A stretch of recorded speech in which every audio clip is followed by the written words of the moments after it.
Trash taste, baby. Trash taste. Trash test. Trash test. Are we rolling or what? Oh, we're rolling? Oh. I was going to say, like, I saw the red lights on. I was like, oh, okay.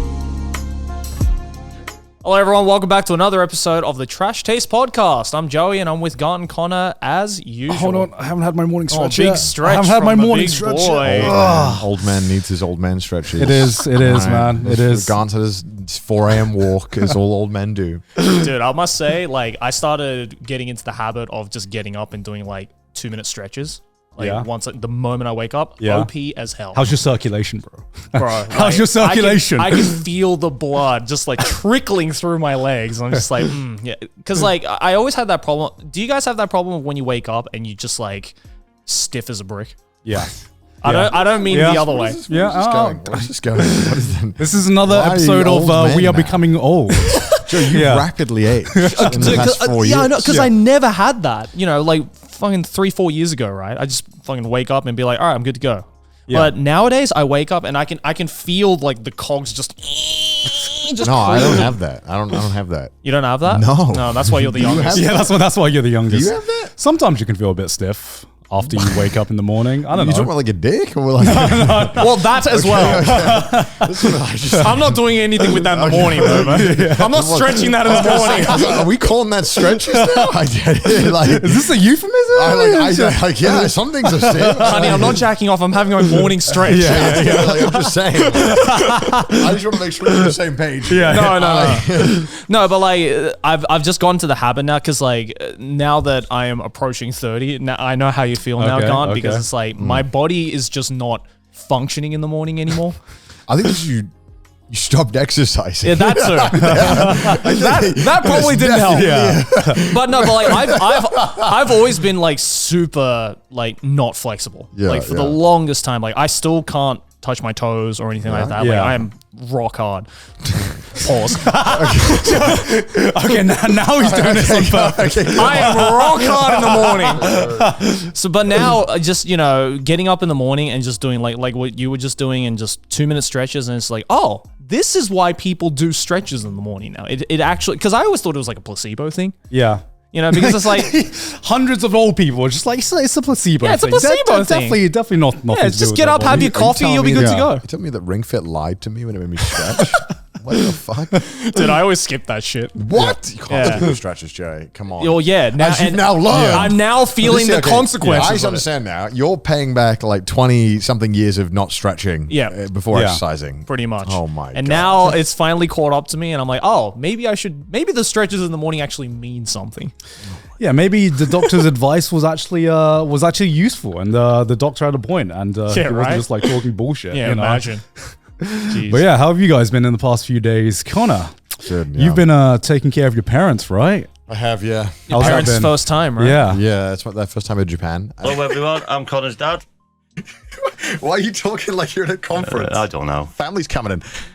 I was showing Dad there. Hi, everybody. We're in Japan at the moment, visiting Connor for the first time. Great. Every time anything happened, I was like, oh, I'll tell that on the podcast. And they were like, don't say that on the podcast. Why? Have there been like already some embarrassing stories? I mean, it's just like, you know, my parents, because like I think a lot of people who travel to Japan, especially our age, like they like are already kind of into Japan and already have like researched a bunch. Yeah. They don't get normally like just dragged here. And even then, like people who like want to visit here will normally like look up stuff to do or will look up something. And so my parents kind of like, even though they are interested in Japan and they were really, really excited for the trip, like they didn't like research. They weren't like, oh my God, what's onsen etiquette? Or, oh my God, how should I? Well, they don't have to because you're Yeah. And like I realized, oh my God, I have to explain everything. Right. Whereas like sometimes if friends come over, it's like, okay, I don't have to explain everything and they can get around well. Like they didn't know anything. Yeah, like most people who visit here kind of have their own motives already, right? They figured stuff out and they maybe planned the trains and stuff. But, you know, I think everything kind of sounded overwhelming when I like told them. I was like, oh, okay, I'll just figure it out. So like I booked them a a taxi from Narita to take them to the hotel, which is like 2 hours. Right. It's really That's long. an expensive taxi. It's very trip. expensive for me. Yeah. I'm paying it. Wait, why didn't you just throw them on the Narita Express? Oh, because I was like, man, then they're gonna be overwhelmed. Absolutely. First time in Asia, having to figure it out. Like, It's the first time in Asia. Yeah. first time in Asia. Oh, shit, Yeah, okay. yeah. And I think there's still that like, and I realize that everyone has this where you're like, oh no, it's like English will be okay, right? Like, and it's like, Yeah. well, no, it won't be okay. Maybe on the Naruto Express will Yeah. be okay, but It's like I'm sure like this is not me being like, all right, it's not about I think they could figure it out? Yeah, they could figure it out. But it's like, all right, do I really want to put that stress on them right away? Where it's like, okay, I could just get them a cab and I'll front the cost, and then all they have to do is just look for the guy with the name. And then apparently that somehow that fucked up too, because it was like 4 a.m. because we were in Hawaii. Yeah. And I was like, I was making sure that when they landed, I was like, hey, did you get in the cab okay? Is it all good? And they were like, yeah, it's all good. It's all good. And I was going to go to sleep when I knew they got to the hotel and they could finally rest. And then I wouldn't have to worry then about, because I booked the hotel. I booked everything. Everything is all booked by me. And I was like, I just didn't want like a fuck up where maybe I put the name wrong or something, Well, Connor did actually fuck up.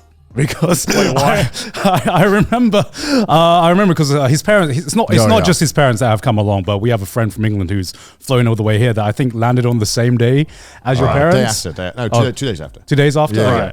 But like, I remember thinking, so I remember Connor was like mentioning, oh yeah, I'm going to come back from Hawaii, then pick my parents up. And I was like, wait a minute. I was checking the dates because I was having to make sure of the dates of when our friend lands as well. I was like, wait a minute.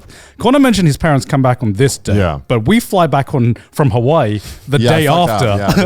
That was the one thing I did fuck up. time zones be annoying. I'm like, does Connor realize this or? I did realize that, and I told my parents that, but then I didn't tell my friend that. So it was kind of like a miscommunication because there's just so many things to keep And track his of. friend is still stuck in Naruto. Like, I'm keeping track of like 3 people, and then myself, which is already I'm not going to keep in track of. Yeah. So I got them a taxi, and I'm in the Hawaii hotel room, and then they're like, "Oh, we think the taxi driver is going the wrong way." I'm like, "I don't think the taxi driver would go the wrong way." I gave them the address. How would your parents know? I don't know, because they're just freaking out because Right. they just haven't been to it, and everything's new, and the taxi driver doesn't speak any English because of course they don't speak English, and so they call me up and they're like, "I think the taxi driver," they're talking to me in Welsh, and my mum calls me in Welsh. She's like, I don't think they know where to go.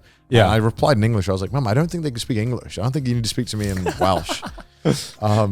Your mom's trying to be like discreet Yeah, about it. discreet. I'm like, but you don't need to worry about it. Like, they don't and even if they did speak English, they wouldn't understand like British English. Yeah, so exactly. you're good. Yeah. And so they hand me the phone. I'm like, okay, fine. Okay. They're like, yeah, we think the taxi driver's going the wrong way. I'm like, I think it's fine. So they hand the phone to the taxi driver, and the taxi driver sounds like a young woman, and she just sounded like terrified that I think my parents had just shoved the phone to her, and then some weird guy's talking in Japanese to her. And so I was like, hey. Here's your ransom calling. I was like, hey, my parents are just kind of nervous. Do you have the address? And she just sounded like utterly panicked by that question. And I was like, all right then.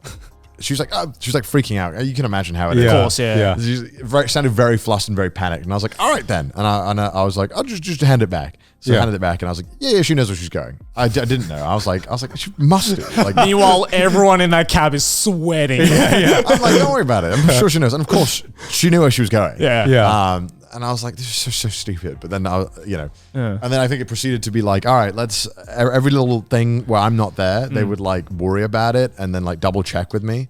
And so the first day we had to, did we have to record Trash Taste? No, I had to do something. I had to do a live stream. Yeah. And so I was like, hey, just go here for lunch, walk around. And so they're walking around and they're texting me stuff. And they're like, oh, we found like a cafe to drink. And they sent me a picture. And my God, it looks like the shittiest cafe in all of Japan. It has an outside terrace. And it's let me show you a picture. Yeah. Okay, it's like unfair to even call this a terrace. Did they not just think to like walk into like a Starbucks? I think they didn't want to go to Starbucks. And also, I think they were also like, look at this. Dinky looking ass. That doesn't even look like a cafe. I think this might, okay, and this is something that I've learned, and I know this because I had the same thing myself, is that like, it is super intimidating in Japan for people who've never gone to Japan or Asia in general to imagine having to go into a building without being able to see it immediately what's inside. Yes. Yeah. So I think for them, my parents, it was like, okay, well, terrace equals I can kind of see what's going on. And then there's also hundreds of miscommunications they keep telling me about where they're like, my mum is obsessed with cider as a British woman. She just wants to drink cider. Like alcoholic cider. Yeah. Which just doesn't exist in Japan. No. And in America, it's called hard cider. Yeah. But in here, it's like, what do they call it when it's cider? Cider. Cider. But then there's also normal cider, which is... Cider. So, right. So you can imagine with my mum's pronunciation that it doesn't... But even... This is just assuming... Because she's like, oh, do you have cider? I'm like, yes, we have cider. And they bring up... Ginger ale. Ginger ale. Yeah, just apple juice. What the fuck? And so this has been a constant frustration with my mum where I'm always just like, every single place we go to, she's like, do they have cider? I'm like, Mum, they don't have cider. I'll tell you when they have cider, Mum, which is never because they won't ever have it. They are, like, ironically enough, the only place in Japan that has cider are British pubs. Yeah, Yeah, exactly. yeah. That you probably find more chance of getting a cider at a hub. You know? Oh my God, imagining your parents in a hub. They'd be like, oh, this is really nice. But no, I get it, right? Because I remember when I first moved to Japan, right? There's a big barrier you have to get past in terms of like just going into a restaurant and committing to opening the door. Yeah. Oh, right? it's so terrifying. Yeah. Because once you I hate commit it now, like I still do it, but there's that millisecond. I mean, like, I God, hated it and I could speak the language. because you're like, once you open a door, you're like, fuck, I've committed to like sitting down at this. Yeah, I don't want to be the arsehole that immediately turns around. Yeah. I've had to become, because I was at some point I've been showing my friend with my parents around at the same time, Right. Yeah. and it means that like, and they all love drinking, so Yeah. I've had to become the vibe checker, which means I have to. You just have to walk into a narrow building on like the 5th floor of some really sketchy looking thing, and I have to pop my head in and be like, oh, no, sorry, not this place. And go out, and it's really awkward. And like my dad as well, he loves beer, and every single time when we get a beer, he's like, "What beer is it?" I'm like, "I've never known." It's Nama. It's the draft one. He's like, "Which one is it?" I'm like, "I don't know.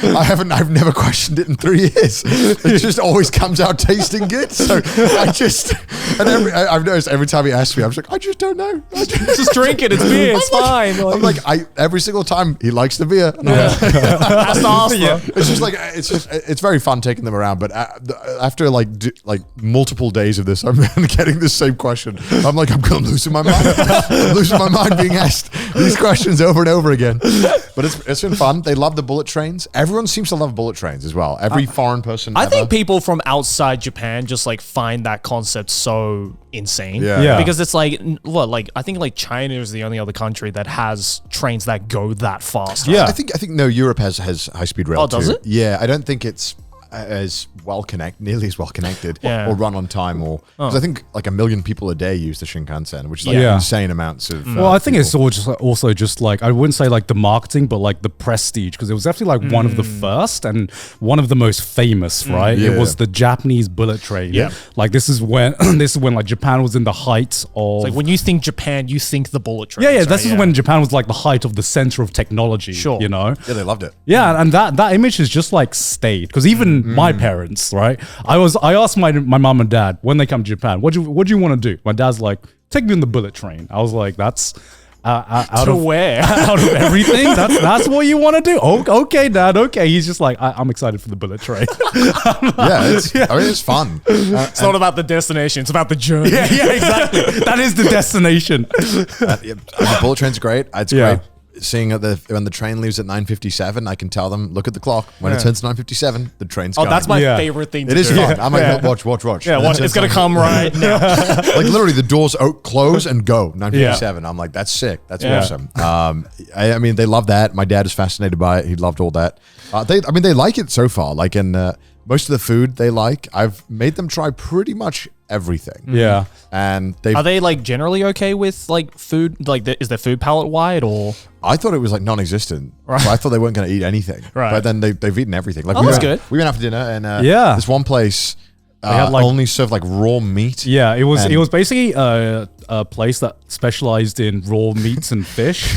And we realized that after sitting down, and like half the menu was just like raw horse meat, raw beef, baby shrimp, and every kind of raw meat under the sun. There's a little baby-looking squid thing that's common in spring in Japan.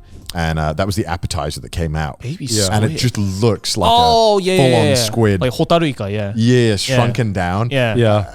That was like the first thing my parents had. It was kind of different. And they were like, I was like, try it. They're coming in like Dark Souls level. To their credit, they ate one of them. They didn't like it. They did try it. At least they tried it. I was impressed. Yeah. I thought no shot That's my points. parents Yeah, would eat it and swallow it. They didn't spit a single thing out. Oh, that's good. Yeah. I took them to a sushiro as well because I was like, because I'm going to take them to a nice The sushi. finest Japanese. Yeah. So my thing was I wanted them to try dirt cheap sushi, and so like this is what it should taste like. Yeah. Like this is like compared to the UK. Have they this had is- UK sushi before? Yeah, they have. Did they like it? I think they liked it. Yeah, but I mean, again, it's Well, very they'll never eat it westernized. again after Yeah. this. Yeah. And like it was very westernized, but I couldn't, I mean, when I go to sushi or something, I don't try any of the fucking crazy stuff. I just get the standard. Oh, menu, no, or no. I'll get like. I'm not having the fucking hamburger sushi. No, fuck that Yeah, shit. fuck that. Yeah. Yeah, and so like they were like, yeah, it's nice. It's like, I don't think they like loved it. I think Yeah. they pretty much enjoyed But it. they recognize that it's like even the Yeah, the minimum here is better than anything in the UK. my mom right? kept saying, "Oh, it's not. It doesn't smell fishy." I'm like, "Yeah, I think so. Yeah." Yeah. And then tempura they liked. You went to a really nice tempura Oh, restaurant. hell There's yeah. one Dude, that- yeah. Foreigners love tempura. I mean, it's just fried food, isn't it? Like, Yeah. of course they would love Yeah. it. What's not to like about fried food? Well, I mean, I gave there's this tempura restaurant in Kyoto called it's called Tempura and or something. Chris took me to it because it was like this is the most Chris way of telling. Yeah, Endo Yasaka. Yeah. It's really famous in Kyoto, and Chris took me there. And the way Chris sold me on it, because it's like $200 a course. Damn. It's crazy. Chris was like, no. It was Steve Jobs' favorite restaurant in all of Osaka, in all of Kyoto. And I was like, my well, God. shit, it's good enough for Steve. It's good enough for me. So I think it's really good, to be fair. It's like they give you like 15 pieces of tempura and stuff, and they loved all of it. Because they give you like shrimp head as well, where all the tail and stuff. Arms. yeah. And that's like, I fucking love that Yeah, shit. hell yeah. And it's kind of like, all right, try it. Don't judge. Just eat everything. Again, they loved it all except for uni, sea urchin, which none of us like. That is a hard bargain. Yeah. Uni's a tough. love or hate kind Yeah. of thing. It is the Marmite of Japan. It's Now, so- I'm slowly starting to find out now. And, Eugene came with us as well. And Eugene Yeah. tried our friend of ours. Did you like Uni? No, he hated it. And he immediately texted Maylene saying, hey, Yeah. I don't like sea urchin. And then Maylene responded, oh, you probably didn't have good sea urchin. I'm like, the most melee response I'm like, ever. what do you mean? We're in like one of the best fucking restaurants in Kyoto. What do you mean we do good? Melene's like, is it Michelin star? Just my weekly slander. Yeah, quite a bill. Okay, so tried. So we were in. Okay, so I'll tell you what we did first of all. Yeah, where did you take them? So did like I thought because I haven't got like super long because like we're still working. Yeah. Right? Like I just got off the bullet train from bringing them back and I'd come straight here to record. So I wanted to make kind of a densely packed like 4 or 5 days of No tours. girls bar, I hope. No girls bar, sadly. That's only Sydney's family. That's a dude. Sydney thing, Yeah. man. Yeah, that's Yeah. a tough sell. I also realized that like maybe because Sydney's family is probably a lot more outgoing than my family. Like they'd probably be able to interact themselves. Whereas Right. Yeah. for me, it was like I had to translate everything, and I don't even understand everything 100% of the time. Right? Just So imagining yeah. your family at a fucking girls' bar is the funniest thing we ever. went to some really weird bars that I was insistent on going to because I Right. thought it'd be a really fun experience, Right. and they turned Right. out pretty fun. So the first day we went to there's like an Onsen winery thing that I think we've talked about before in Niigata. So I took them to there, and they loved that. That was great. Yeah. Wait, First, did they go in the onsen? they did, yeah. Hey. Yeah, Did they it take a lot of convincing? No, they were. I just kind of awesome. like, just didn't tell them anything about anywhere we were going to. I was like, I could tell you, but it's not going to mean anything. Yeah, I for told sure. them, I was like, hey, go in the spa, do it. Here we go, have fun. And I think they were definitely shy about it, but I think they enjoyed of course. it. Yeah. I mean, who doesn't like a hot spring? It's nice. Yeah. It's Yeah, good. exactly. And then the food there's really good and stuff. It's lovely if you ever get a chance to go. I forgot what it's called. Just Google Niigata Winery Onsen. It's Yeah. chill. Yeah. You should check it out. It's awesome. This episode is sponsored by Harry's. Guys, do you ever get decision fatigue with all the choices available So right many now? choices. Why are there so many choices? And in those sea of options, it can be hard to find a good quality razor you can depend on. But Harry's makes it easy. thank God. They consistently give you better razors than in-store options at a better price. Harry razors are refilled when you need them, and they are delivered straight to your door. So you can only choose Harry once, and they'll take care of the rest. As long-time listeners of the show know by now, I have been shilling Harry's for a long time. You tell them, King. So much, in fact, that when I went to the UK, I bought a ton of Harry's razors to bring back to me with Japan because I refuse to use anything else because the quality is the best. Let him cook. My favorite thing about Harry's is that normally I don't have to change the razor blade as often as other razors, and that's just nice because I'm a cheapskate. Oh, he cooked. He cooked. So save the hassle, set up your delivery today, and get the best quality shave with Harry's. Get the $13 starter set for just $3 at harrys.com/trash taste. That's harrys.com/trash taste for a $3 starter set. Insanity. Get it right now. Smash link in the description down below. Everybody stop, drop, and roll. This is an emergency. I have to let you know right now that this episode is sponsored by Bokksu. Bokksu delivers the experience of tasting authentic Japanese snacks, candies, and teas sourced directly from centuries-old small family businesses. Their mission is to empower Japan's traditional snack makers by sharing their authentic food and stories with the world. With me right now, we have the very first Bokksu you will receive with every Bokksu purchase, the Seasons of Japan box. It's essentially a collection of Bokksu's greatest hits, so you get some of the best snacks that Bokksu has to offer right from the get-go. And after you receive this Seasons of Japan box, every new month of Bokksu will be a brand new theme with the snacks and tea pairing fitting that theme. Well, let's check out this first Bokksu right here.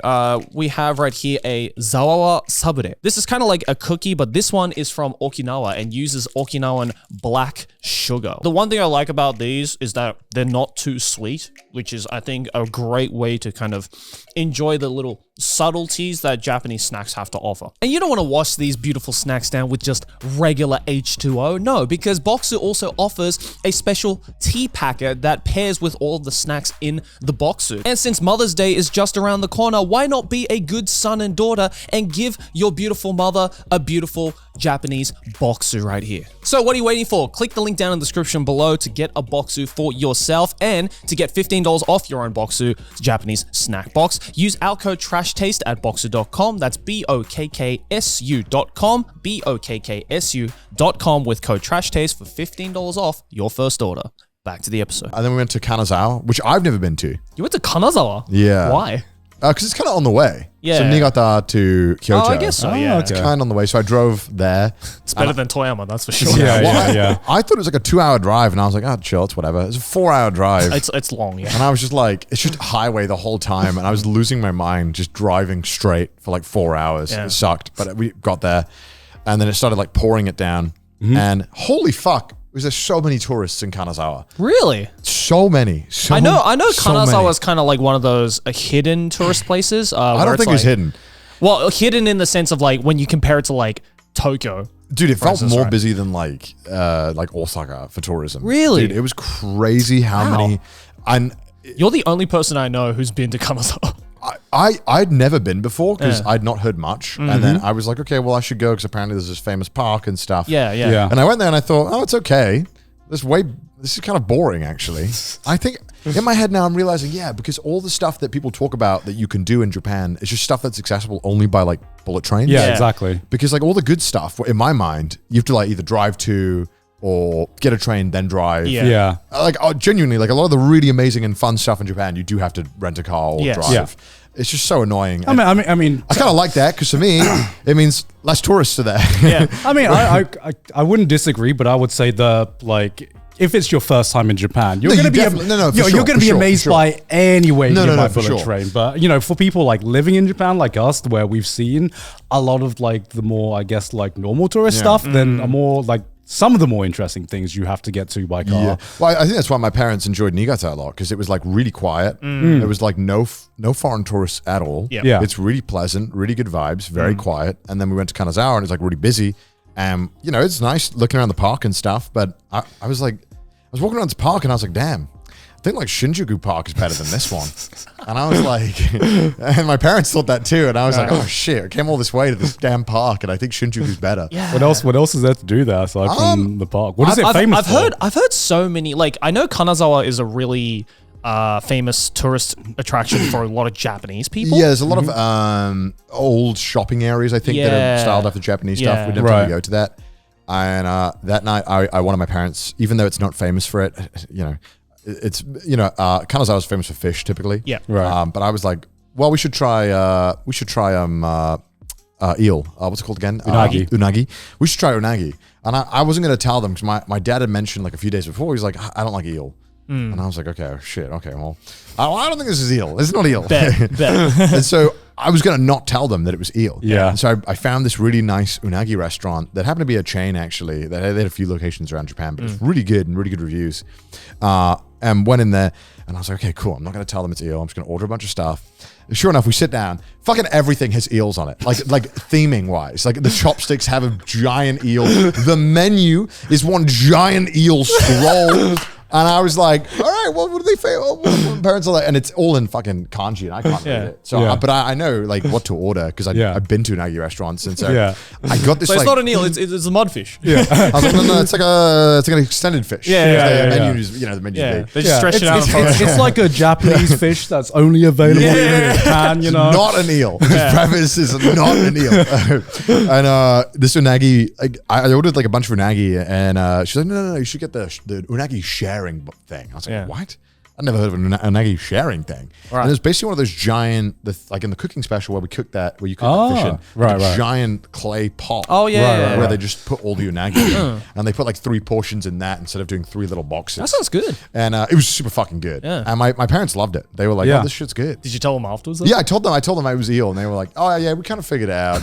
And I was like, yeah. What gave it away? What gave it away? I thought it was a fail-proof. And they were like, oh, it tastes like chicken. I was like, well, okay. Well, it doesn't. I don't know about that, but it doesn't. But they loved it. They had a great time. And I think the Kanazawa was all right. I mean, I was kind of like, Kanazawa was lame. Not lame, but I think like for one day, it was Ishikawa is just like one of those prefectures you don't really hear people going to and be like what's like known in that prefecture, because like you know Japan always has that thing of like, oh, in this prefecture we're famous for this and this, where it's like you hear about Ishikawa and it's like, what are you famous for? It's like, we have Kanazawa. It's like, okay, but what's there? It's like I mean, I think I feel like I've traveled enough of Japan now to be a bit, be able to like kind of rate some of the places. I mean, I've got like a fuck ton of places here, so I feel like I can accurately tell you what's a fun place and what's not. And Kanazawa was okay. Also, it was raining, so it was also just kind of shit as well. It definitely affects your judgment.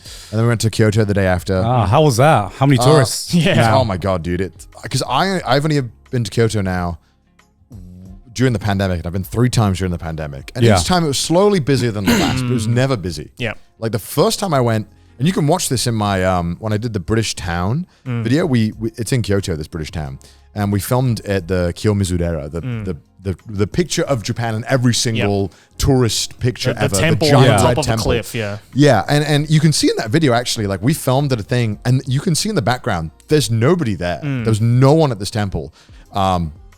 And it was like really cool, and I thought, oh, this is kind of neat. And I went there this time, and I was like, I never want to go to Kyoto ever again. This shit sucks. Like it's like shoulder to shoulder, the whole thing. Like you can't do anything fun. There was actually a pretty cool craft beer stand, like right at the bottom of the street before the Kiyomizu there. It was kind of cool.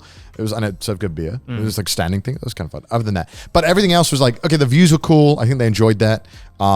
But temples? It was really, we went around temples. But dude, I got recognized so much in Kyoto that it was kind of like, all right, I felt bad for my parents because in the Kiyomizu there, we got stopped like 9 times just walking around it. I was and like, there's nowhere to go as well because it's like everywhere shoulder to shoulder. But I think my parents kind of, they kind of got a kick out of seeing people recognize me. They're like, oh, it's but I think it was. Was he a fan of yours? Well, for me, it's like, it's just kind of like, all right, I've done this 3 times before. Yeah. I would, if my friends were like, hey Connor, let's go to Kyoto, let's go look at the temple, I'm like, absolutely not. Like I'll come out and drink later, but I'm not going to the temple. Here's the location. It's like have a good time. Not because like I don't want to get recognized. I don't give a fuck about that. It's just like, dude, it's so busy for me that I don't enjoy it. And even for people who are like okay in a crowd, like just how packed Kyoto gets, especially, and Nara as well. Like those like I think are like the top 2 places where it's like, it's literally like going to an anime convention. Yeah. It's just like you're fucking standing like this, Yeah. and it's like, and you can't even get like a good view because you have Yeah. to fucking look over the heads of everyone. Yeah. It's just like, Is Yeah. it an age thing where you just like I don't know if it is, but it has been for me because I used to be like so up for like going into big crowds. Like, you know, you It's felt definitely an age thing. yeah, and then the more older I got, the less patience I had for Yeah. like big groups of people, to the point where now I would do anything to just avoid it if I can. I think it's an age thing for sure. Because I think all three of us are there. We're just like, nah, we good. Okay, here's Like if there's a giant crowd, there needs to be something that makes the giant crowd in my mind worth the sacrifice. Yeah, exactly. Something about this is like such small thing, but something about not being able to walk the pace I want to walk Yeah, it just sucks, yeah. gets to me, and it's Yeah. just it's such a small thing. But if You have to there, fucking penguin walk, right? Like, Yeah, yeah, yeah. like If you- little if you little just, like- tiny baby steps. yeah, if you just penguin walk, like because when we went to Shibuya like last weekend, Yeah. and you were like, where are you? And I was like, oh, I'm just around the corner. 10 minutes later, he texts me again, being like, where are you? And I literally was just like penguin walking in this Yeah. crowd. I was literally just around the corner, and I'm like, Shibuya, never again, never fucking again. 'Cause that's shoulder to On a- shoulder on a now as weekend, well. it's horrible. Oh my Yeah, god. my my parents went God. to Shibuya and they told me it was too busy. Yeah, And I was like, yeah. okay, well, yeah, that's the point. Yeah. Yeah. They're like, the crossing was really busy. I was like, yeah, well, of course it is. Yeah. And yeah, every night we went out as well. So Kyoto, we went out, and luckily I had a friend who was from Kyoto, who I hung out with a few times when I went last time, and they had shown me a bunch of bars. So it was great because I had a bunch of bars that I knew that were great, and Yeah. they were good vibes. And I like it when they're like not on the street, and a lot of these bars weren't. So it's great because you can actually always get in. Yeah. And then went to a few cocktail bars, and then I was like, okay, I got an idea. I want to take them. And I just looked on my phone. I was like, is there an airsoft bar nearby? And there seems to be an airsoft bar in like every city. Yeah. I'm telling there you, is. it was fun. Yeah. And so I found an airsoft bar. And it looked super jank. They did like tacos and shisha and airsoft, and it was sounds really weird. awesome. And it was just like a weird combination. And it was in Kyoto, bear in mind. Right? So it was really peaceful, like Kyoto. But bear in mind, the nightlife area of Kyoto is like pretty wild. Like, Oh, yeah. it's very loud and touristy. Kansai, I think in general, is Yeah. like very loud. So I was like, yeah, I found this bar, and I was like, fuck it, let's go. So I take my parents to the shooting bar. And I'm like, yeah, pick a gun. We'll go shoot. We'll shoot it in the shooting range. So I'm like, you gotta have a Japanese experience. Can't get any more Japanese than that. And so my dad's like, oh, well, I'll shoot this one. My mom's like, I don't want to shoot anything. I'm like, no, you should shoot a gun. Shoot a gun in Japan. You gotta shoot a gun. So she picks like the Desert Eagle or something, Yeah. and then they stick her in this range, and I think she really enjoyed it. She was having a like good time. Yeah. And I picked like the most big gun. I was like, give me the biggest one you got. the grenade launcher. Yeah, they gave me like some giant assault rifle thing, and I just started fucking. They were all like, they were okay, and then I was like, all right, let me show you how it sounds. Like, I was like, it's gaming, and I did pretty good, of course. But yeah. more importantly, there was such a weird bar, and then after that, I was like, we got to find some weird ass salaryman karaoke bar that isn't on the street. Right. It's got to be on like the 4th floor. Yep. And I found this bar with, it was this weird karaoke bar that was like a mismatch of like, there was like a tatami area with like game consoles, and there was like lawn chairs in this other corner. Because my parents wanted to do karaoke, and at first they were like, no, I don't want to do any songs. And I was like, Yeah. I'll sing. So sang, and then eventually they were kind of like, all right, I guess we'll do one song. And then they got too into it, and I was like, all right, we're going to go now. Stop queuing songs. And she's like, yeah, we'll go. And then as we're standing up, my mom's putting in another fucking song. I'm like, Mom, we gotta go. Just one more song, please.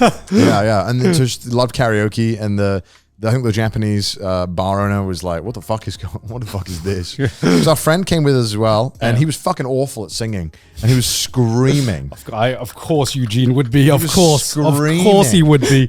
Off pitch.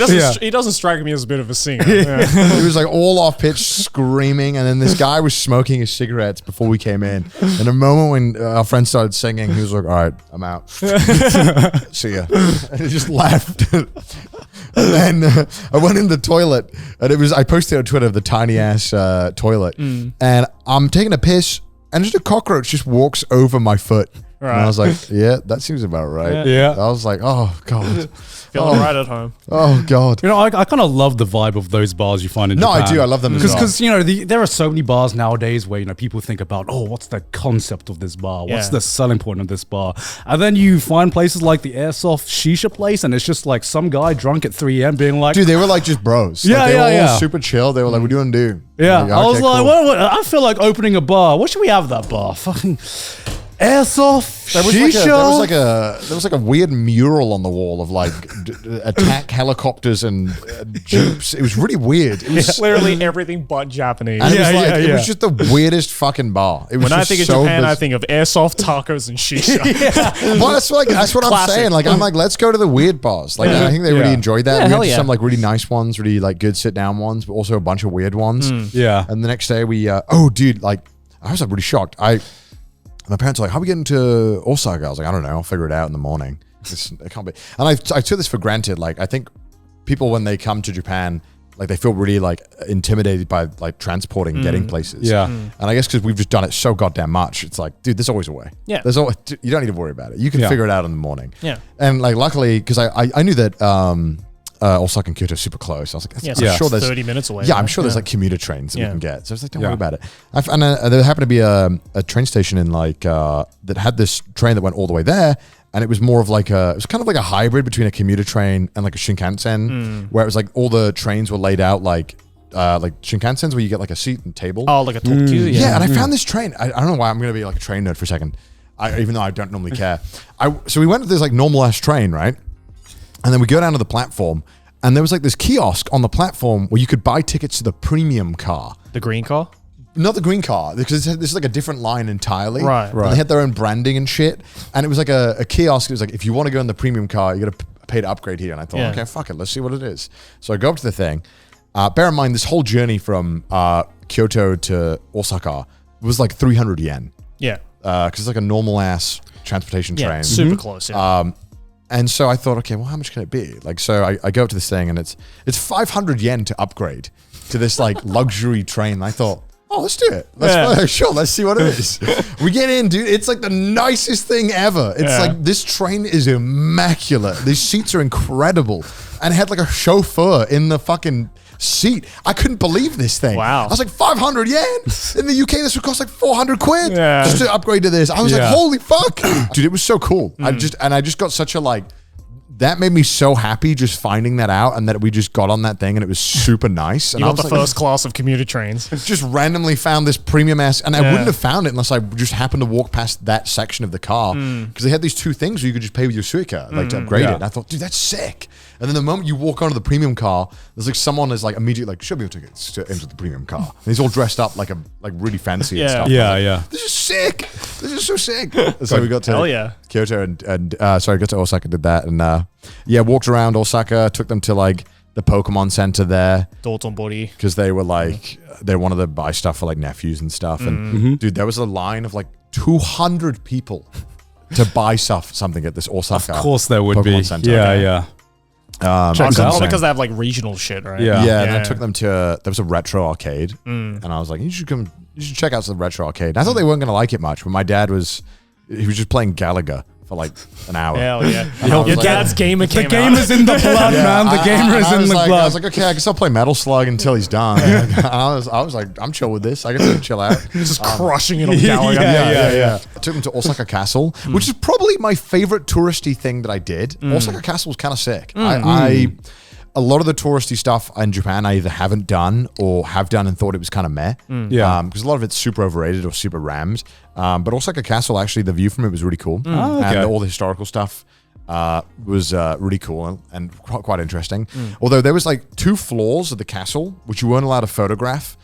And I don't know why. I'm wondering what the rules are behind this, but this dude had the worst job ever. He had a giant no photography sign, and whenever anyone tried to take a photo or whipped it out, he would scream and run across telling, no photo, no photo. And I just imagine myself like, man, what a shit job to have. Yeah. Just every tourist known to man, and your job is to figure out what goddamn language to shout at them in.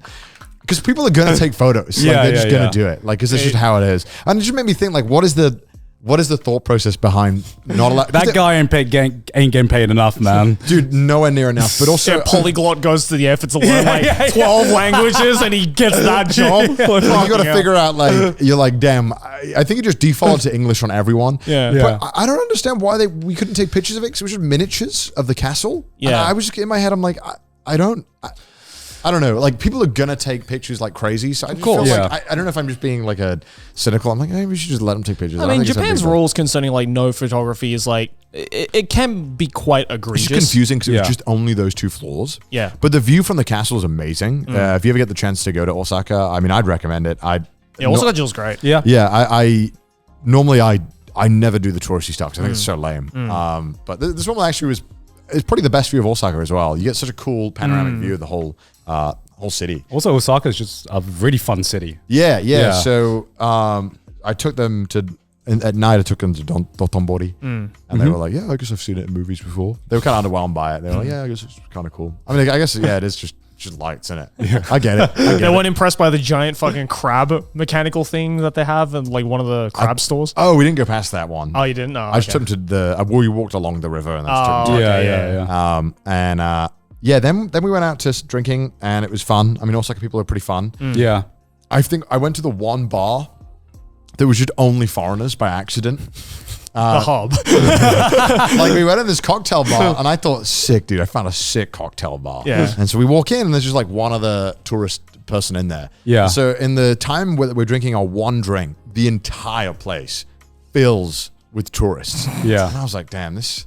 Not that there's anything wrong with that, because I mean, technically they were You wanted tourists to give them like a Japanese I was like, I kind of experience, wanted right? to find them a cool spot, and I thought I found a cool spot. Yeah. But obviously I don't live in Osaka. And then, of course, I just found the one where it's fucking everyone. Every goddamn tourist found. Yeah. But then I found this really cool, like, we were looking, and I got this ad for this bar, and it looks so weird. And I was like, dude, we should go. I was like, I don't know if we should go, but our friend Eugene was like, we should go. But I was kind of like, I don't know. So it was called a magic bar. Okay. That sounds like a very Eugene thing. Yeah.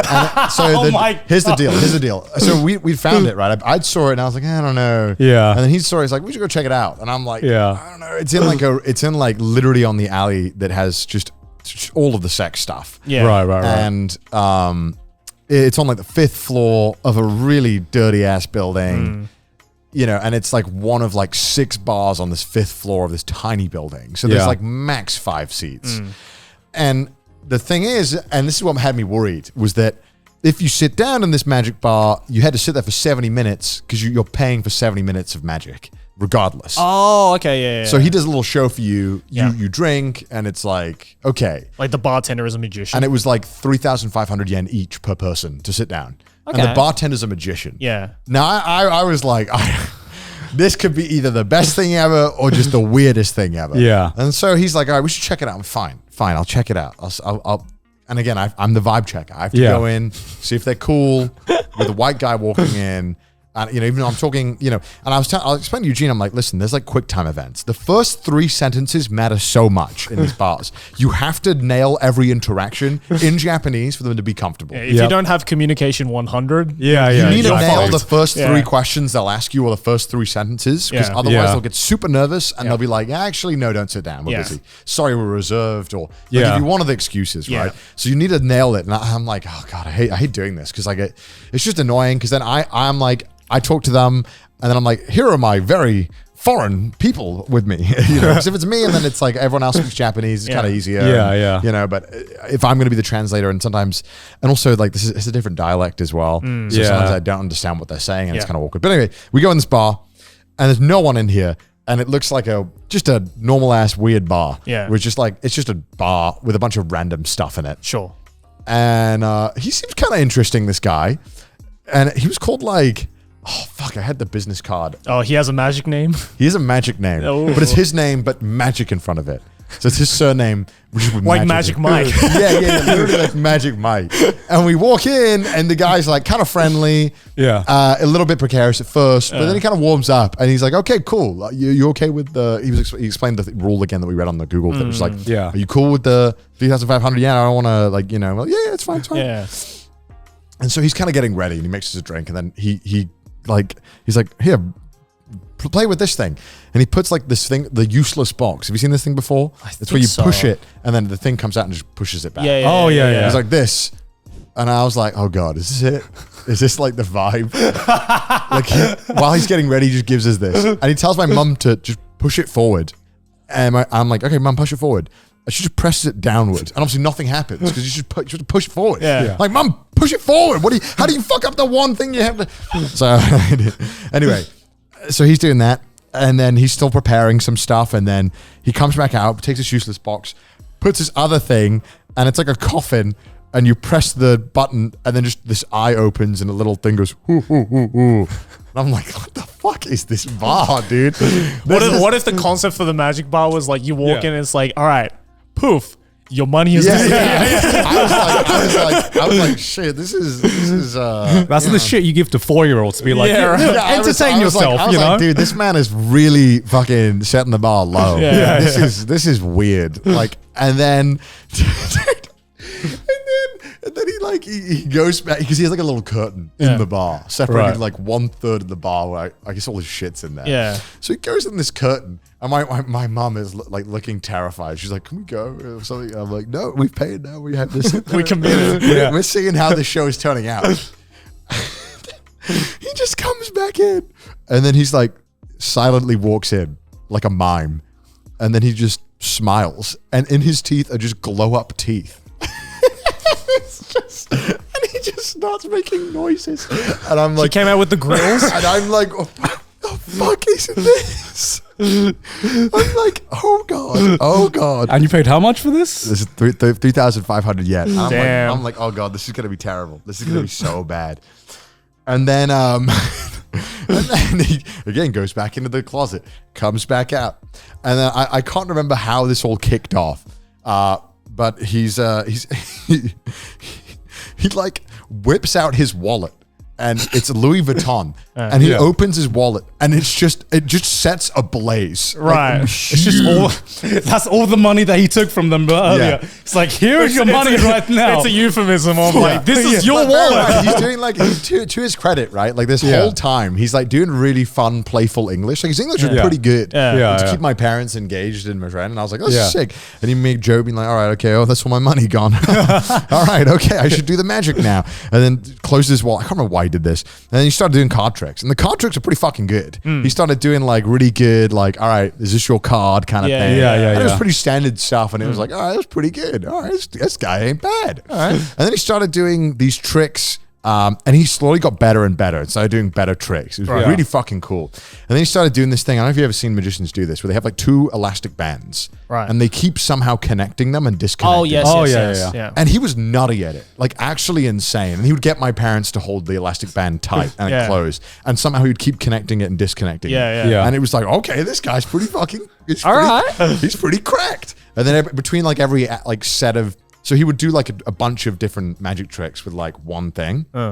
And then he would kind of like, he'd be like, all right, who wants a drink? And then he'd make drinks. And then he would start the next kind of, it was actually pretty fucking good. I've seen those magic bars for years now. I thought they were so shit. I've always been curious to go into it. Yeah. But now I know I need to go. Well, this we guy, walked past one time. we did. didn't I we? remember this. In Akabane. Akabane. And we were like, should we try it out? Yeah. And we were just like, oh, looks really tempted, yeah, but it looks so sketchy. so sketchy. yeah, they always look sketch because they always charge a massive fee if you walk in, and I'm always like, I don't know. And then he did those tricks, dude. It was so he was actually fucking nutty with it. He was really good. Then he started doing like the whole the classic where you have like a ring, and then he keeps somehow getting it on and off his finger with like sleight of hand. Yeah. And then he brought out like a rope and then a wand, and then he would somehow like you'd have to like, I don't know, it was maybe it was like basic magic, but he was really fucking good. How intoxicated were you? I was not that intoxicated. That's the important question. And like he was to his credit, his acting chops were pretty good, and he was putting on a show. He was pretty funny. Right and then at the end, he did like That'll be 5,000 yen. he did a few tricks that were really fucking cool. I thought like he did one where he like put like a full on nail, like a giant nail up his nose. Oh, and then yes. had Yeah. you like hammer it and stuff, and then it appeared, and then did a like, okay, is this your card? And then it, it wouldn't be the card. And to his credit, like his acting was really fucking good because I thought he'd fucked up. and then he just didn't fuck up, and then somehow he was like, no, this is a mistake, I have to banish card, and then he starts eating the card, Right. and then he just like whips it out of like inside of a pouch. Yeah. He's like, is this your card? And we're like, what the fuck? That's so cool. It was really good. It was Hell a yeah. really good I think it's just literally called Magic Bar in Osaka. I feel that's what most of them are called. Check it out. It was fucking fun. It was a great night. All right, right on. My parents loved it. And then, that was a fun night out in Osaka. I didn't go Awesome. crazy because, if I took them to like a girls' bar or a bar where we have to talk more to Japanese people, it would just be me translating for like 3 people. And Yeah. it would be Yeah. like, it's a lot. It's exhausting. First time? Sorry, I know. Yeah.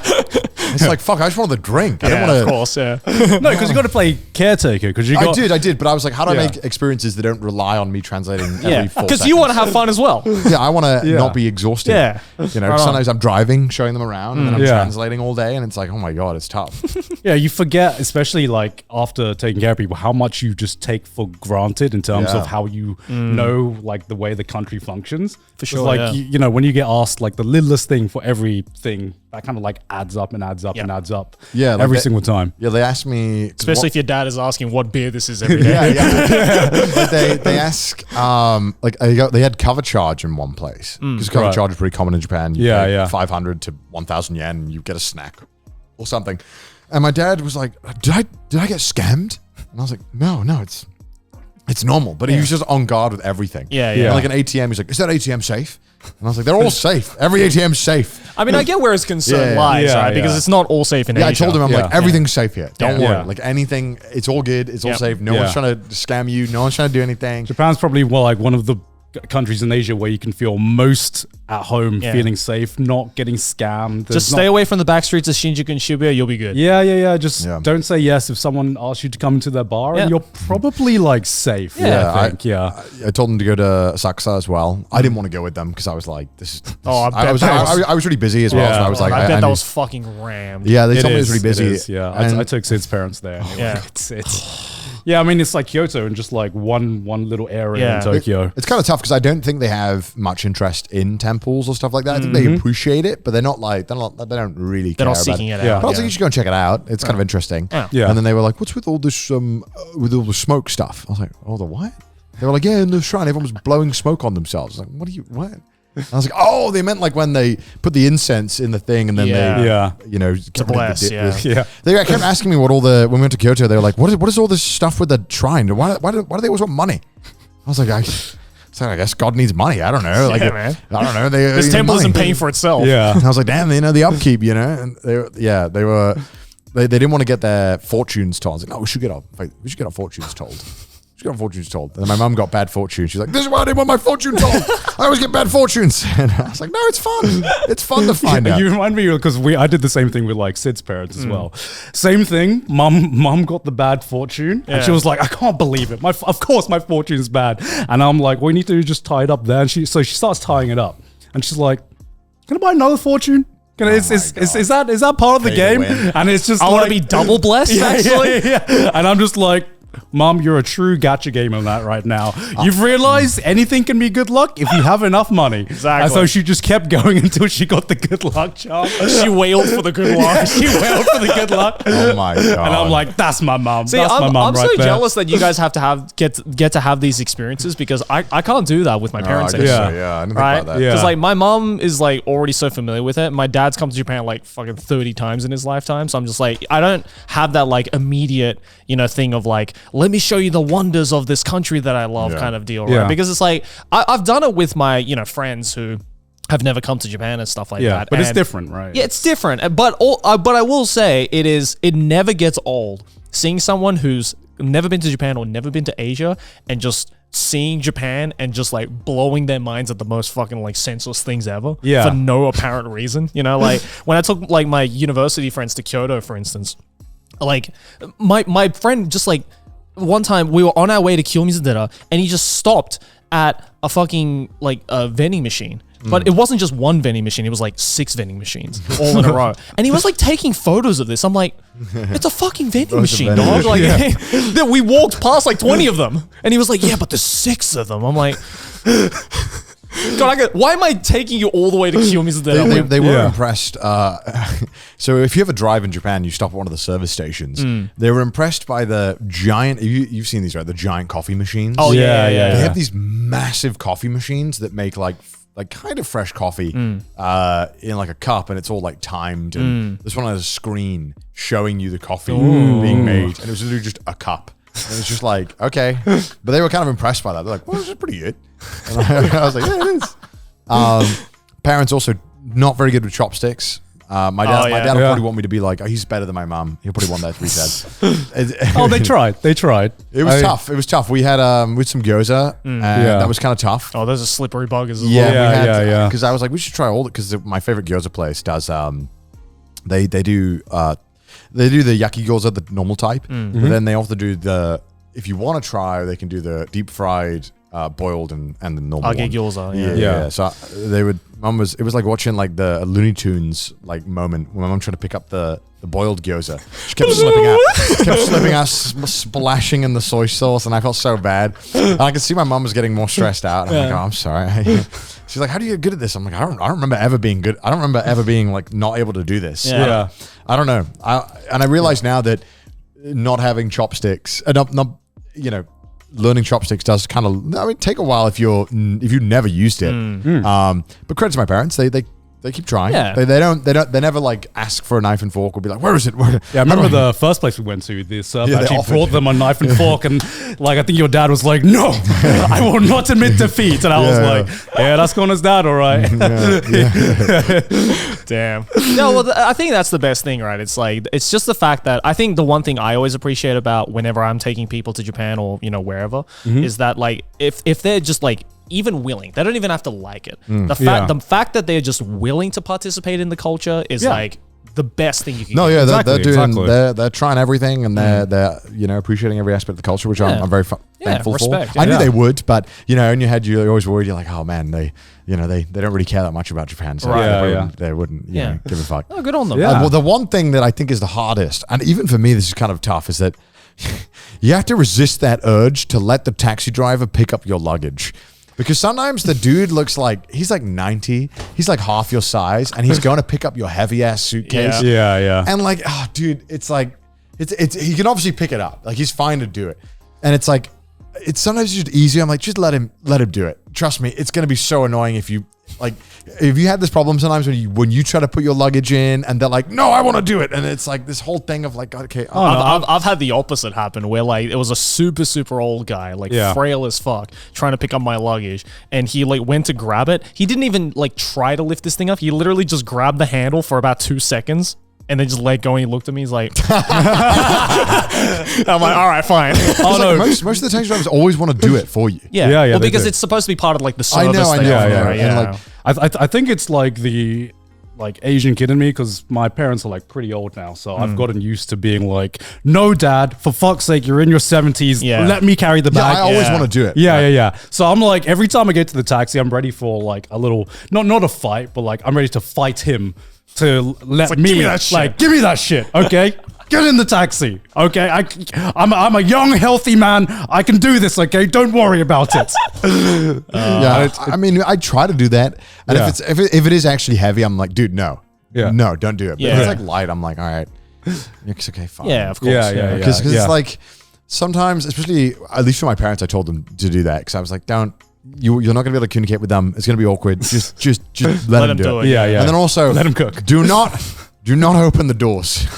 Don't close the doors. Don't open the. Don't touch the doors. Just don't. This is the hardest thing to tell people because I feel like you can tell them it. They just don't. They don't do it because it's like it's something in your brain that's hardwired. Yeah. Where you open the door and you close the door to the taxi. Yeah. But like I was like, do not touch the doors.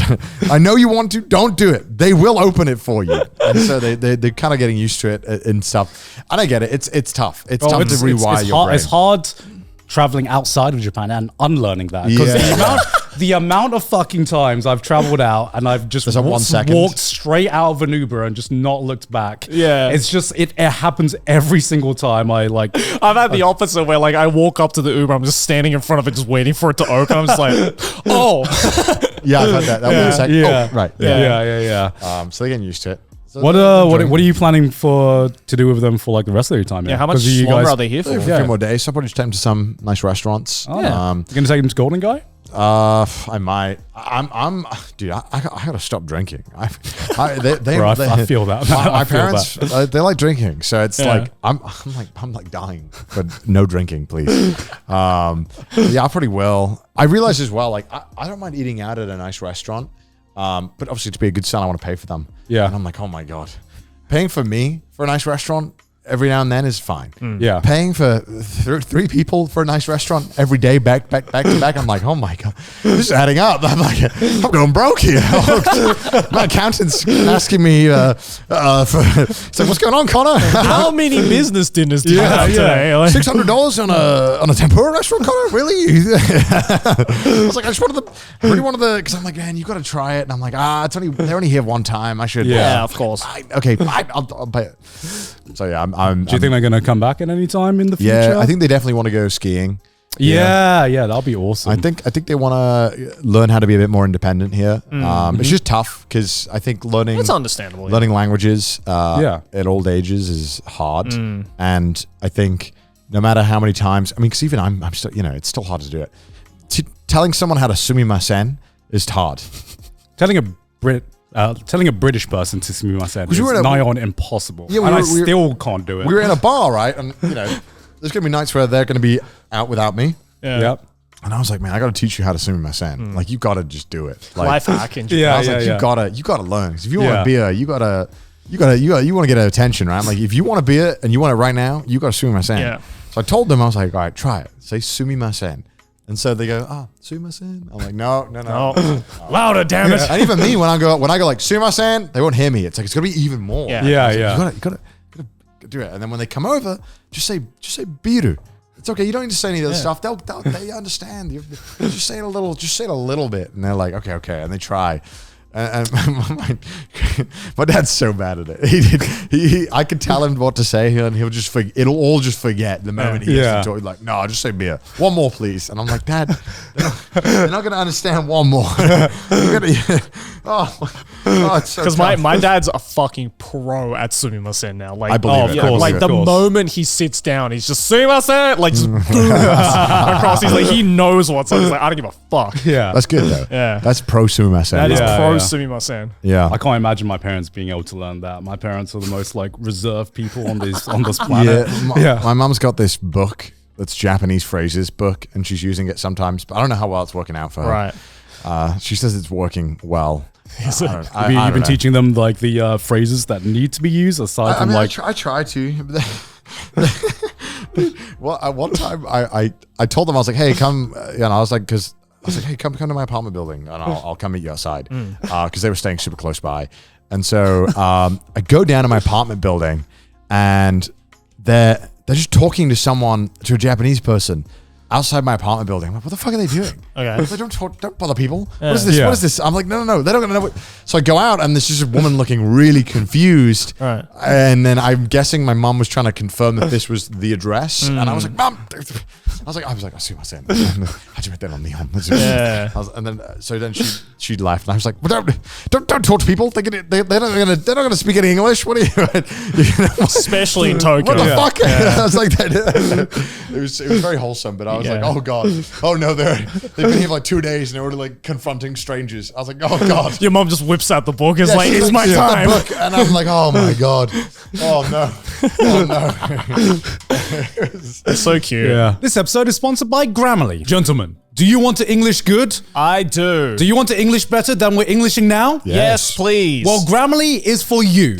Boys, as a certified CEO, I have to write a lot of emails to clients. Ooh. And there is no worse feeling than writing an email to a business No worse partner feeling. and sounding unprofessional No as worse. heck. Thankfully, Grammarly is there to help me Thank write God. the most confident and pristine professional emails. If only I had Grammarly when I worked for the BBC. Well, Grammarly Premium's confident tone suggestions ensure you come across as confident, capable, and sure. When the stakes are high and you're crunched for time, writing to your colleague can get misinterpreted, especially when it can be interpreted in the wrong tone. I'm looking at you, every British email that's ever existed. So you can download Grammarly, which easily integrates into your daily life. It works where you work, such as Google Docs, Microsoft Word, to ensure your tone is coming across the way you want it to. The right tone can move your projects forward with the help of Grammarly. So go to grammarly.com/trashtaste to sign up for an account. And if you'd like to level up your writing and tone, upgrade to Grammarly Premium for 20% off. That's grammarly.com/trashtaste. Back to the episode. Is Eugene still going through his little weeb phase? He's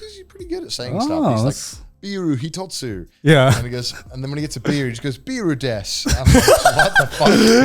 Yeah. You say des to everything. Eugene, it's so annoying. Eugene is that one person who went to Japan after watching 200 anime. Yeah. Right? Like the first. To credit where credit due. He's trying to learn he is trying. Yeah. He is trying. But you don't have to say Biru des after you get it. It's like, yeah, we know. We fucking got it for you. Yeah, the first thing, every time there's an order that comes out, I remember like going to dinner with him, and every time an order would come out, we were at an izakaya, and they'd bring out like karaage, and he was like, karaage des. Niku des. And I was like, Eugene, I get you want to practice, but Eugene, we're in a public setting here. You just said, that is fried chicken. That is meat. Yeah, he's the type of guy who just like sees what he sees in Genki and just like immediately reflects it back, right? Yeah. It's like, this is karaage. Kore wa pen des. Kore wa pen des. I had a moment where Eugene is Vietnamese. Yeah. So these taxi drivers just weren't stopping for me. And I was like, I bet it's some fucking white. I'm like, Eugene, stand in front of me and hail it. Because we were in Kyoto. And I was like, no, they're probably just tired of fucking tourists. Yeah. And I was like, from a distance, Eugene, they might think you're Japanese. Hail them. Sure enough, hailed one. Immediately got a cab. And I was like, right, let me take over. It fucking worked. I was like, I'm sick of this shit. The Asian bait and switch works every time. So just Connor Pierce from behind. It's like, gotcha, bitch. Dude, I was like, fuck this shit. But also, that's kind of hype. Kind of hype that it worked. I was like, that's impressive. It was like how we made Joey go in. Because we were like, they're not going to...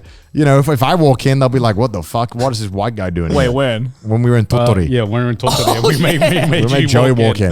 Do we do it? We make Joey walk in because Joey, out of all of us, looks the most Japanese. Speaks perfect Japanese. And he speaks perfect Japanese. Yeah, but there's also that 0.5 seconds of panic from whoever, the moment they look at my face and they're just like, oh God. Yeah, because you got a beard, exactly. As soon as they see the moment I beard. open my mouth, they're like, oh, thank God. But he looks more Japanese than us. So that's, that helps. More Japanese than you, definitely. Yeah, with me for sure. And it's not that I won't get a seat. It's that like I just want to. Why wouldn't you stack the cards? You know what I mean? Like, just make it easier for myself. It's like why play on hard difficulty or why play on legendary difficulty when I can play on normal difficulty? It's just always that panic when I walk into a bar. And there's like 5 seconds of panic on their face, and I have to be like immediately have to just talk more than I normally would. Yeah. If I was Japanese, there'd be no questions asked, but I have to immediately just start being like, "Oh, you're man, digimasu." Oh, of course, yeah. I have to do this thing now where like because there's that 0.5 seconds of panic from seeing my face, the moment I click that door open, immediately just start talking. Same thing. Like I don't even give them a shadow of a doubt. This is the strat, by the way. If you are a foreign person, and you do know a little bit of Japanese, if you do actually want to get into some bars where they might be a bit like, no, you just have to immediately throw everything you know. Sumimasen, 4人なんですけど. Yeah. It's like, hello, this many people. Yeah. Like, oh, okay. I'll be like, thanks, cunt. Just literally just bring in the clown car. Come bring him in. Just the entire rugby team comes in of white people. All right, cool. Sit down, boys. Wait, oh, what have I done? No, I've noticed ever since like I've grown like a little stubble. I guess I've like stopped being like mistaken for Asian in Asian countries. I don't know what it is about the beard. Before, it was kind of like 50-50. You know, I had the tan skin, but sometimes, maybe I would be mistaken for a local. Like even in, it's actually, no, especially in fucking Thailand. Yeah. Like I remember this one time I was at a restaurant and, same kind of strat. You go in, you kind of like have to like start speaking Thai straight away. And if you don't, then they're going to think you're a foreigner. Yeah. So just this day, I was, I went in this restaurant with like a few friends, just kind of like forgot. I was just like little space cadet that day. And, person asked me, waitress asked me a question, just didn't hear it. I was like, sorry. And I, out of instinct, and I was like immediately like, oh no, sorry, and then I started speaking Thai, but just just that millisecond of just the sorry, and then she immediately just flipped into this guy's a tourist, right?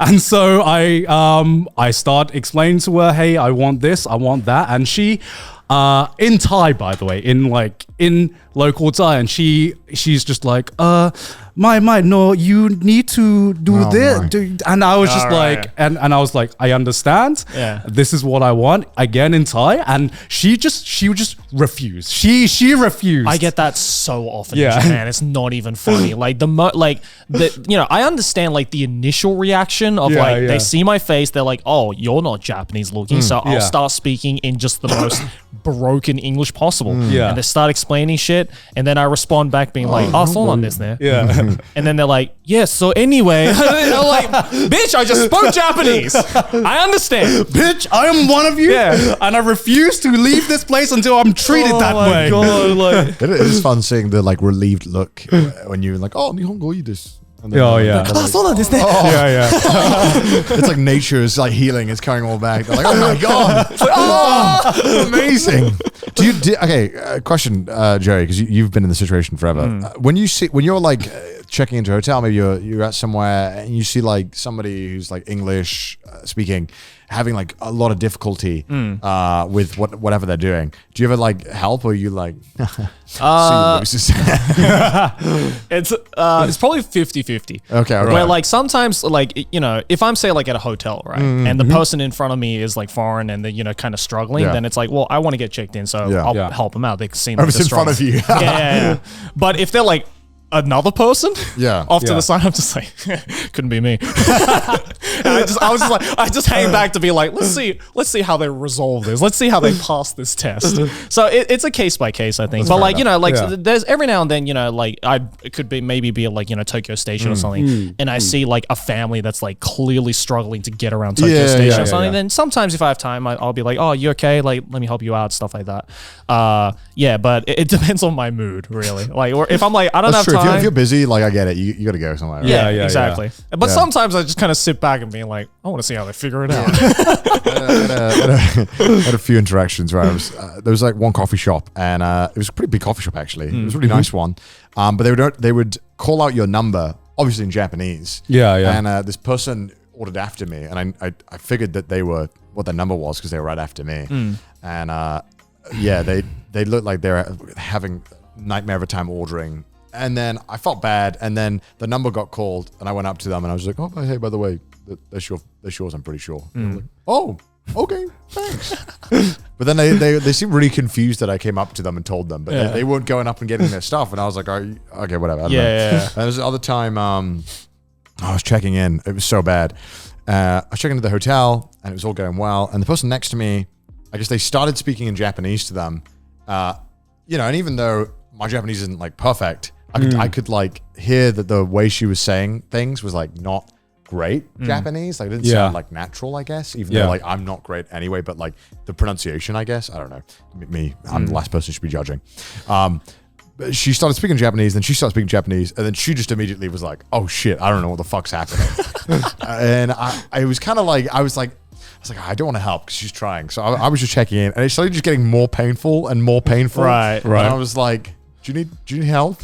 She's like, no, I'm okay. I'm like, okay, thank God. I was like, it already took me like 30 minutes to check in. I was like, this is taking forever. Oh my God. And it was like, because I live in Japan, so I don't have to show my passport when I check in. Sometimes they want to see my card, my residence card for living here. But sometimes they don't. Technically, they're not supposed to ask, and they're not supposed to copy it. It's just a whole. Some hotels ask for it, some hotels don't. You can be pushy about it and say, don't do it. But then it gets even weirder when you're traveling with people who do need to show their passports. And it was always like, hey, we wanted to offer a great service where we take the bags to the room. They'd be like, hey, so before we check in, can we see everyone's passports? I'm like, oh, but passports are in the bags that you took to the room. Yeah. And they were like, oh, well, could you like come back later and scan them? Right. And I was like, all right. Just never did. Yeah. And I was like, this is weird. Why do they It's like, I have like a different problem every time I go into a hotel where it's like, usually if I'm with like they want to know my other God. people, right? They're like, oh, can we see your passports? Or if you live in Japan, can we at least see your Zaidyu card or your residence card? Yeah. And it's so awkward every time. Like everyone's, giving like this happens so much on Journey Across Japan. Everyone's giving their Zaidyu cards, right? And then the clerk just like, looks over at me being like, Zaidyu card, bitch. And it's so awkward me having to be like, yeah, so I don't have one. I'm Japanese. I can see them pressing X, like to doubt. They're like, you sure about that, motherfucker? Oh, you Nihonjin? You Nihonjin? Okay. How does this interaction normally go then? Like, What's up? How does this interaction normally go? Oh, no. I mean, for the most part, it's usually I just say, oh, I'm Japanese in Japanese. And they're like, oh, okay. I'm going to fucking try that. Yeah. I'm just going to say it. See if they stop asking me for my Yeah, documents. but then every now and then when it's like, especially in like, if it's like a big city, for example, with lots of foreigners, they kind of just like, what do you mean by that? Like, what do you mean you're Japanese? Please switch music. And I'm like, so I don't have a Zaidyu card. I live here. I have. Yeah, well, I think actually that, like, I'm not 100% sure on this, but I'm pretty sure even if you live here that they're not required to have your ID. No. But again, I guess how do you, it's like, take my word for it. Like, I guess I don't know. I guess I have to do that. I'm like, they're like, no, you're not Japanese. You clearly don't look it. It's like, I am. Just trust me. Because I've got chatting with some people who have Zaidyu cards and they really don't like, I guess because it's just like the principle. They don't want to show them. Yeah. So like, I shouldn't have to show it. Fuck you. Yeah. They're like, no, I'm not showing you my Zaidyu card. Because also they always photocopy it as well. Yeah. Which I don't get. Why do they photocopy my card? Yeah. I'm like, I don't. I guess maybe it's for like insurance reasons, maybe. I guess, but Or it's like if you fuck up a room so hard, then it's like, well, we got your info right here. A little bit, xenophobic to just only get like the foreign residents. I guess it's kind of weird. Go on. Yeah, so they can actually, if it's a police officer, they can detain you. If Yeah. you don't have your Zaidyu card. Yeah, If it's yeah, everyone yeah. else, then you're fine. So if you just say like, oh, I'm Japanese to like everyone else, they wouldn't care. But if it's a police officer, Yeah. you punish you. No, I know police officer. Yeah, they can ID you obviously. Yeah, police officer. yeah. But like checking into a hotel, I think that if you want to, you don't have to prove that you're. But I guess it's hard for them as well, right? Well, there you go, 'Cause- life hack. Next time you're Yeah. at a hotel, just be like, Nihonjin this. And then they'll be like, oh, okay. Connor coming up to the hotel. By the way, Nihonjin. Actually, Nihonjin it's weird because like normally whenever I travel for work in Japan, like we're filming stuff. Yeah. I don't know if I noticed that it's such a expat fucking problem. If you're like booking.com is still set to the foreign country, they'll 100% ask you for ID when you get there. But I know because I changed because Chris hasn't done it. Chris is still set to like the UK. Yeah. And I told him like a million times, dude, change that shit. Because every time we go to a place, they immediately ask for our passports. It's super annoying having to like do the whole thing. I set mine to Japan now so that when I book it, sometimes they ask, sometimes they don't. But actually this trip, no one ever asked me for it. Oh, that's good. And no one ever tried to photocopy it. And I was like, oh, this is a nice change of pace. That's what they should do at every hotel, if you ask me. I'm like, chill, nice, sick, awesome. Coming up with the times. I don't know. It just saves time. I just don't want to. Yeah. Dude, it's so annoying when we were cycling every single day on the cycle. And we have this 30-minute bullshit check-in where they want to scan all my documents, make sure I'm like legal, and it's like, oh my god, dude, like, let me just check. I need a shower, dude. I smell like shit. Let me in the room. It's like, I don't know. It's weird. I guess especially if, like, I don't actually. I wonder if it's something to do with paying afterwards and paying before, because all the hotels I paid before, and when we did when we travel with Chris or whatever, we always pay after. I guess also one of the hotels Chris did forget to pay. Oh, shit. It was an Appa hotel. Chris forgot to pay Chris just straight up forgot to pay. and just left. We were late to the stream because Chris had to drive back and go and pay. Because they called him up and they were like, oh, Sumimasen, money, where the fuck? So Chris had to drive back and go and pay. Because he just straight up left. How many hotels has that man been in? How did he I don't forget? know. This is why when I book it, I just pay right there. I'm like, Yeah. this takes away a giant stress. Yeah. Yeah. It's just so much easier because Yeah. you got to pay with the same fucking card anyway. Yeah, you don't want to just fuck pay up front. Yeah, you don't want to fuck around like as you're leaving. You're Yeah, probably and- like Yeah. rushing to go somewhere or whatever. Just And Booking.com more often than not just gives you like a 2% discount anyway if you pay Yeah. online. So Yeah. just do it. You Yeah, can I get always free do that. cancellation anyway. Yeah. So it's so annoying. Anyway, so this is such a person living here problem, and even then a more niche problem of person living here who travels around here a lot problem. Yeah. This Yeah. is a gig of first world problem. I got to ask, have you ever, like, whenever you're like living in Australia or something or somewhere outside of Japan, have you ever like had an opportunity to help a Japanese tourist abroad that's like, Yeah, a few times. But I don't know. It's weird. Like, unlike in Japan, where there are a lot of people who come to Japan not knowing the language whatsoever Yeah. and are like clearly struggling. Yeah, where this is going. A lot of Japanese people who come to Australia, they're pretty decent at English, like enough where they can kind of get around. Because I feel like It's very English mentality to Yeah, turn up to yeah, a place yeah. and think that you'll be accommodated. right, Yeah, and I yeah, think like exactly. especially with like Japanese people, because for the most part, a lot of Japanese people are like. The common consensus is like they're very afraid to like travel overseas because it's like, Yeah.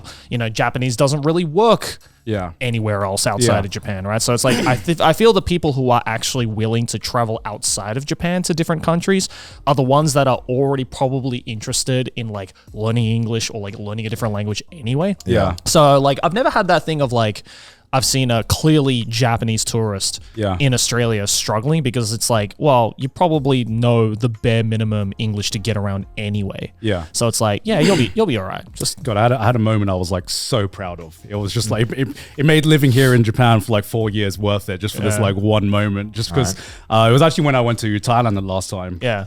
and we were at the airport. We had just gotten off the plane, and Sydney was in the toilet, so I was waiting for her, and I could see there was this like older Japanese couple talking to one of the Thai staff members, and I just kind of like zoned in on like their conversation, and I think they were like trying to find kind of like the right gate to transfer over to because they were flying to like one of the islands or something.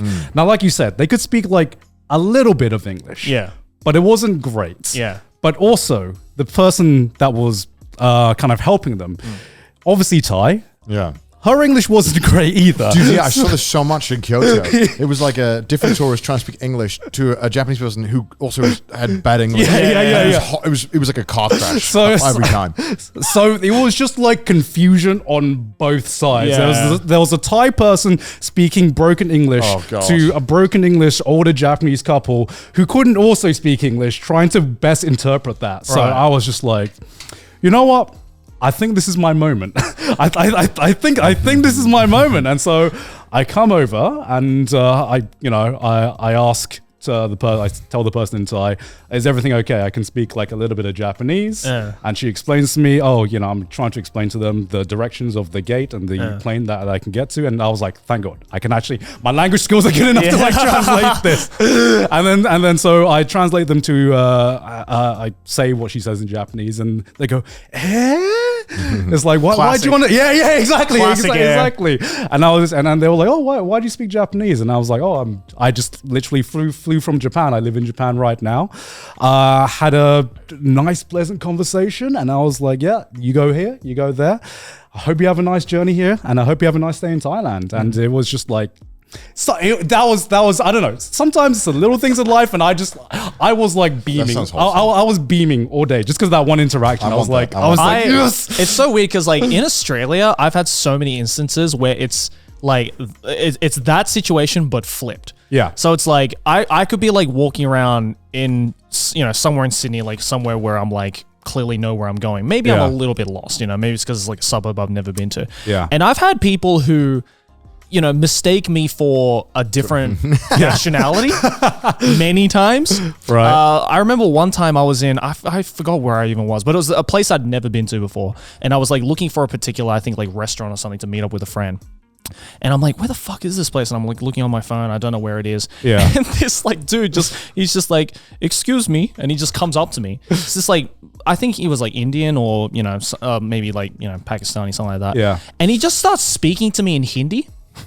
And I'm like, This is further proof Joey's a Bollywood star. and I'm like, dog, I ain't Indian. I know I might look it.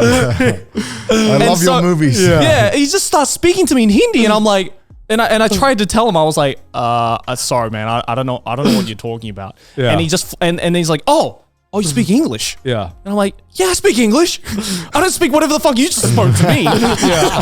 And he was like trying. It's like, See, it looked like, it's like, I thought you were like an Indian tourist or something, like trying to figure out where you wanted to go. And I'm like, dude, I live here. That's my fear of like helping who I think is a Japanese person. Yeah. And then they just speak a completely different language. I'm Oh, like, I've had fuck. that so many fuck. Okay, I fucked up. I've had that so many times where I thought they were Japanese and they were like Korean. Yeah, yeah. And I'm just like, oh, sorry. I've had that so many times where I've gone to a place, thought they were Thai, and it turns out they were Vietnamese or Yeah. Malaysian. I literally, when we were on our America tour, I think we were in like New Jersey or something. It was like our day off, and you guys have got to get dinner, and I'm like, I fucking miss Thai food, man. I just want some Thai food. Sure. Go to the local Thai restaurant.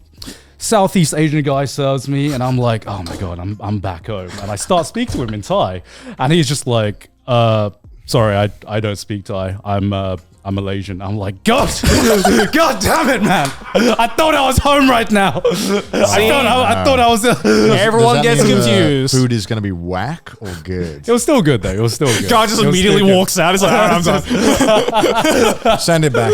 Yeah, I thought I love was the food. home, baby. But no, it felt great, bro. It felt like my third eye had opened because this was the first situation I'd ever been in my life where I had not used my first language. I had used my second language and now my third language, and I'm just like, yo.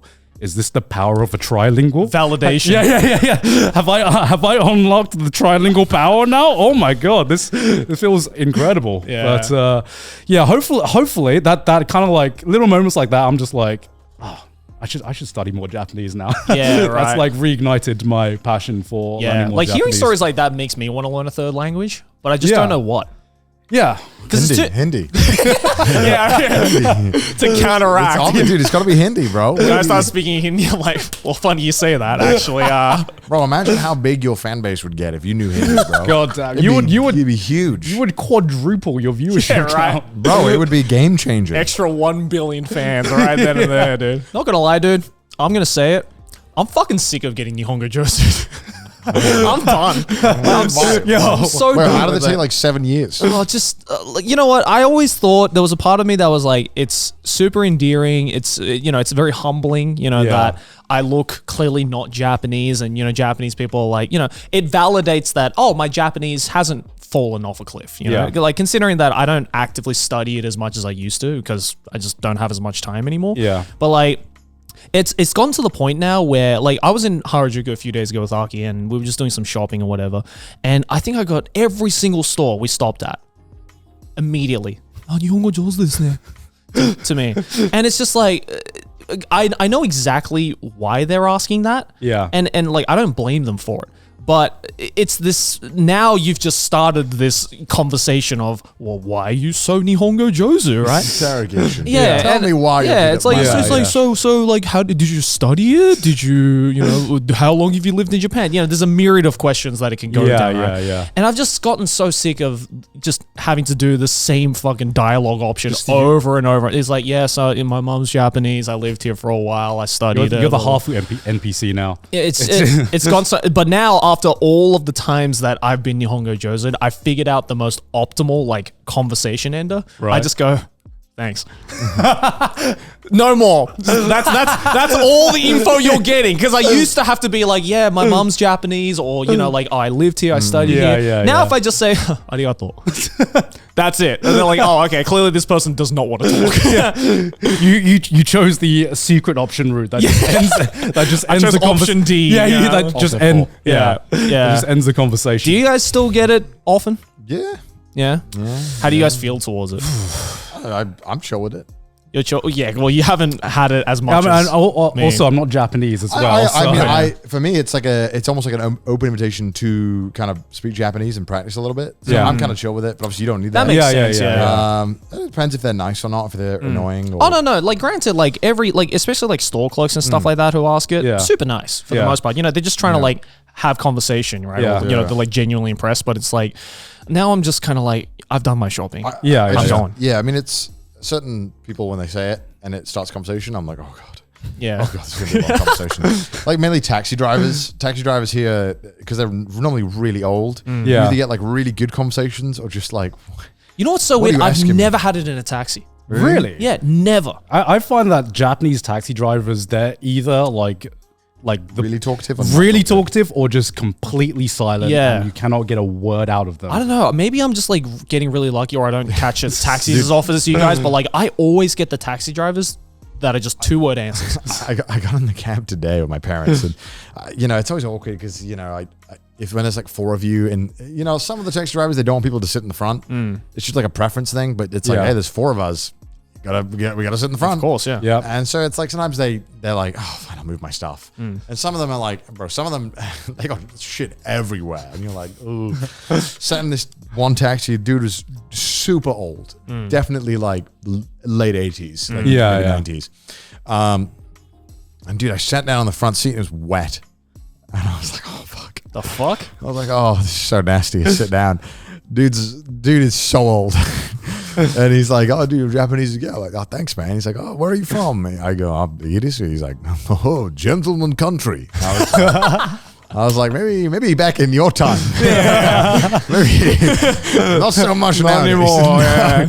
I was like, oh yeah, I guess so. He's like, he starts just saying English words, just the most random shit. He's like, oh, Those are the best though. yeah. I had that recently where I was just kind of waiting around in a store. I was looking at some clothes, and this like young Japanese guy like walks up to me and just is like, "Oh, this one very popular color." Right? I love it. I love it. Yeah, When they do it. and it's like, and in Japanese, I said back, and I'm like, "Oh yeah, I bought some clothes from here before." Yeah. And then the guy was obviously thrown back, and he's like, "Oh, Nihonjin," and then he's just like, but then afterwards in English, he was just like, "Oh, your Japanese very good." I love that shit. and then he was like, "Where are you from?" And I was like, "Okay, if I say Japan, things are just gonna get complicated." So I was like, "Oh, I'm from Australia," in the most Australian accent possible. And he fucking goes, and when foreigners think of Australia, right? Lots of different things. Kangaroo, boomerangs, whatever, right? The most stereotypical shit a Japanese person can think of. This dude legit goes, woman basketball. And I'm like, I guess so. Oh, I did not expect that. Top 10 things I did Australia not is expect- famous for. I'm like, I mean, we have a strong women's basketball team, but like, it's not the first thing I think of when I think of Australia. I had so many things running through my mind. Yeah. I did not think it was good. I was thrown aback being like, are we? Yeah, I guess we're known for women's basketball. Yeah. And so I was like, funny. yeah. Women's basketball. All right. Yeah. Holy fuck, that's so weird. So I did not see that coming. The old man in this taxi who's like says some wicked shit. He was saying like, I like beer and the whiskey. I was like, okay, all right, thanks, man. He'd be like, that'll be 2 yen. I was like, Nissan. Yeah, it's 2 yen. I was like, okay, well, all right. I was like, that's a steep discount, sir. I'll take it. But dude, this man was. We got to stop red lights. No, not even kidding. Yeah. Man pulled out the full newspaper at the stoplight, started reading the newspaper, God covered damn. the whole windshield, reading the newspaper. I was like, "Oh, you want me to help hold it? Like, you good? Like, like, what can are you see the lights, What or- are you doing, sir? Like, the lights had changed 4 minutes ago, and we haven't moved, sir. Genuinely, he just whipped it out. my God. I couldn't believe it. I've noticed taxi drivers in Japan do Osaka, by the way. Oh, Okay, of course. okay. This They extra don't give a shit fuck. would not have it in Tokyo. No. I don't know, because a lot of taxi drivers I've like been with, they've always had they always have the clipboard, right? Do Yeah. you know what I'm talking about? 'cause they- yeah. Well, because okay, I figured it out. Okay, right? okay. What is that? Well, I think they keep track of like Everyone that's got in their taxi or something even like though that. the meter already does this. Yeah, yeah. I think it's like I'm not sure what they're clocking, but a lot of the taxi drivers, if not all of them, they, even though you get paid this amount for the journey, all Yeah. of them are like employed Right. by a company. Most of them, I think, I'm not 100% sure. Yeah. A lot of them are. And so that's not their pay, what you're paying them. Yeah, they're yeah, on yeah. salary. So I think they're like keeping track of something. They're wish keeping track of something. I don't know. but I always thought they were like racially profiling. Like male, white, 30. secret police, every taxi driver in Japan is just a secret police officer just tracking your movements. Yeah, in case the police come being like, Yeah. did you see a white male in his 30s get in your taxi? It's like, Yeah. okay, I have the Okay, proof right yes, here. I wrote it it's down. right here, officer. No, because what always confused me is that I assume they would keep track of like the fare or something, but they never ever do it after you finish your journey. No. It's always Always at the lights. It's always mid-light. Sometimes the lights go and they're still fucking writing and their hands are off the steering wheel and they just fucking go. They're like, no, I need to finish this racial profiling right here. I'm gonna sit next to them and just start writing stuff too. Like I'm anxious, and then I close the book to death now. You just if you're sitting in the front seat, just start playing tic tac toe. Just like your move. Yeah, but no, I guess to us, like the Nihongo Jozu is kind of like most of the time just a conversation starter. Do Japanese people find it as endearing when we just start speaking broken? I always do. I always say Eigo Jozu to them as well. Yeah. Oh, really? Yeah. Oh, no, I've started doing that as well. I've started doing it to everyone. Yeah. Do Japanese people find it as endearing when we speak broken ass Japanese? Be like, I think so. beer ga suki desu. Oh, dude, Japanese people love it. Kore wa karaage. Well, I think it's like They love that shit. Even if they don't, it's like I think they just prefer it, right? Like, Yeah. 'cause, I think in a lot of minds of Japanese people, like stereotypically, I guess, like Yeah. I think the general consensus is, oh, you're going to the effort to try and speak to me in the local language. And I Yeah. think that in and of itself is worth, I guess, like the praise or the respect, right? Because, it's so easy to just be like, yeah, you know what? There's weird Japanese language. I'm not going to learn it. My natural language is better. Yeah. Just deal with it kind of thing, right? Yeah, But it's yeah, like, yeah. I think it's the idea of like, oh, I can only speak Japanese. Yeah. And you're participating in speaking Japanese no matter how broken it is. Hey, you know what? Nihongo fucking Jozu, dog. Let's go. Yeah, I Hell think because there's a lot of people online are always like, man, it's so disrespectful to go to a country and not know any of the language. And it's like, well, I mean, funny, a lot of Japanese people don't expect you to. No. Like, that's like whether you should or shouldn't. It doesn't really matter. It's the expectations that I are think a lot there. of Asian countries are like that. Okay. Yeah. Well, here's the thing. When you go to like when you travel around, how much research do you do to a place before you like travel there? I mean, research is in like in the language. In anything, you know? Like very little. You know, Yeah. language wise, I'll probably learn how to order. That's and then Yeah. I don't because I normally, I'll maybe learn like basic greetings like hello, thank you, Yeah. stuff like that. But yeah, I'm not going to learn like Just enough to full hopefully- sentence structures. hopefully or anything. not be a nuisance. Yeah. Yeah. But then obviously when you check into hotels and stuff, you'd like, okay, please have English. Yeah. just Yeah. Because I had this when I went to Vietnam, because it's been like quite a while since I had just traveled to a new country that I had just never been to before. And it was just like a quick weekend trip. So I didn't actually do that much research after I got off the plane. And I was like, oh shit, is English as common here as it is in Thailand? Fuck, I don't actually know. I didn't bother learning any Vietnamese phrases because I'm just here for the weekend. Yeah. Fuck. So like it was just like that kind of realization of just, oh, I'm that dumb tourist now. Shit, I am actually that dumb tourist now. Right. And it's a feeling that I guess like I'd forgotten for a while because most of the time when I travel, it's like fucking America or like other English speaking countries, you know. So I think like the mentality I go into it is like, say like, a couple of months ago I went to Korea for the first time, right? Where it's like, in Korea, most people can speak English. yeah. At least did you know that beforehand though, or I'd heard about it. Okay, But okay. they say that about a lot of countries. And Yeah, it's just yeah, not yeah. true, right? Yeah. So, I went in there, being like, all right, well, you know what? I'm probably not going to bother, like, learning, a lot of like extensive phrases or anything in Yeah. Korean, but I'll just learn the basics. And then when I get there, I'll try and learn as much of it as I can. Like Right, right. I'm much rather in this headspace of like, it's better to even to be that dumb tourist, Yeah. at least to show that you want to kind of learn the language. And I think that is just as appreciated by the locals than you already knowing it, right? Yeah. So like there were so many times where if I knew that like, I'd go to a random food stall in Seoul and the guy would be speaking to me in English, I would just be like, how do you say this in Korean? Yeah. And the guy was very happy to like teach me how to say it. And that's when I would awesome. reflect back on it, he'd be like, yeah, there you go, you got it. Yeah. Yeah. So I think like just showing, no matter what, no matter how it is, just showing that you are interested in it, I think is what will get the locals to be like, all right, cool. You know what? I respect that. And I Yeah. think the only reason why that doesn't work as much in Japan as it does in, say, Korea is because a lot of Japanese people are a little bit afraid of reserved. and reserved Yeah. to talk to foreigners and tourists. Whereas in Korea, they're a lot more open about it. Yeah. Yeah. They're being like, yeah, you're a tourist. Yeah, I see tourists all the fucking time. Well, I'll teach you some words. Yeah. Yeah. Did you find out like when you went on your Euro trip, like this is like pre-pandemic, did you, because you went to like a lot of different countries in like a very, very short period of time, but I guess you had like a guide, right? We went to like 6 different European countries, all for the first time. But because it was me and Aki's first time in Europe, so we were like, I'd rather go to a country where I have like a friend living there, like a local who can show me around. So like I had my local friend with me there, but also, I did the same thing where like whenever I would be served something, I would ask the store clerk or whatever to be like, how do you say this in French or Italian or, whatever country I'm in. And I think for the most part, they seem to appreciate it. Right, I think, right. yeah.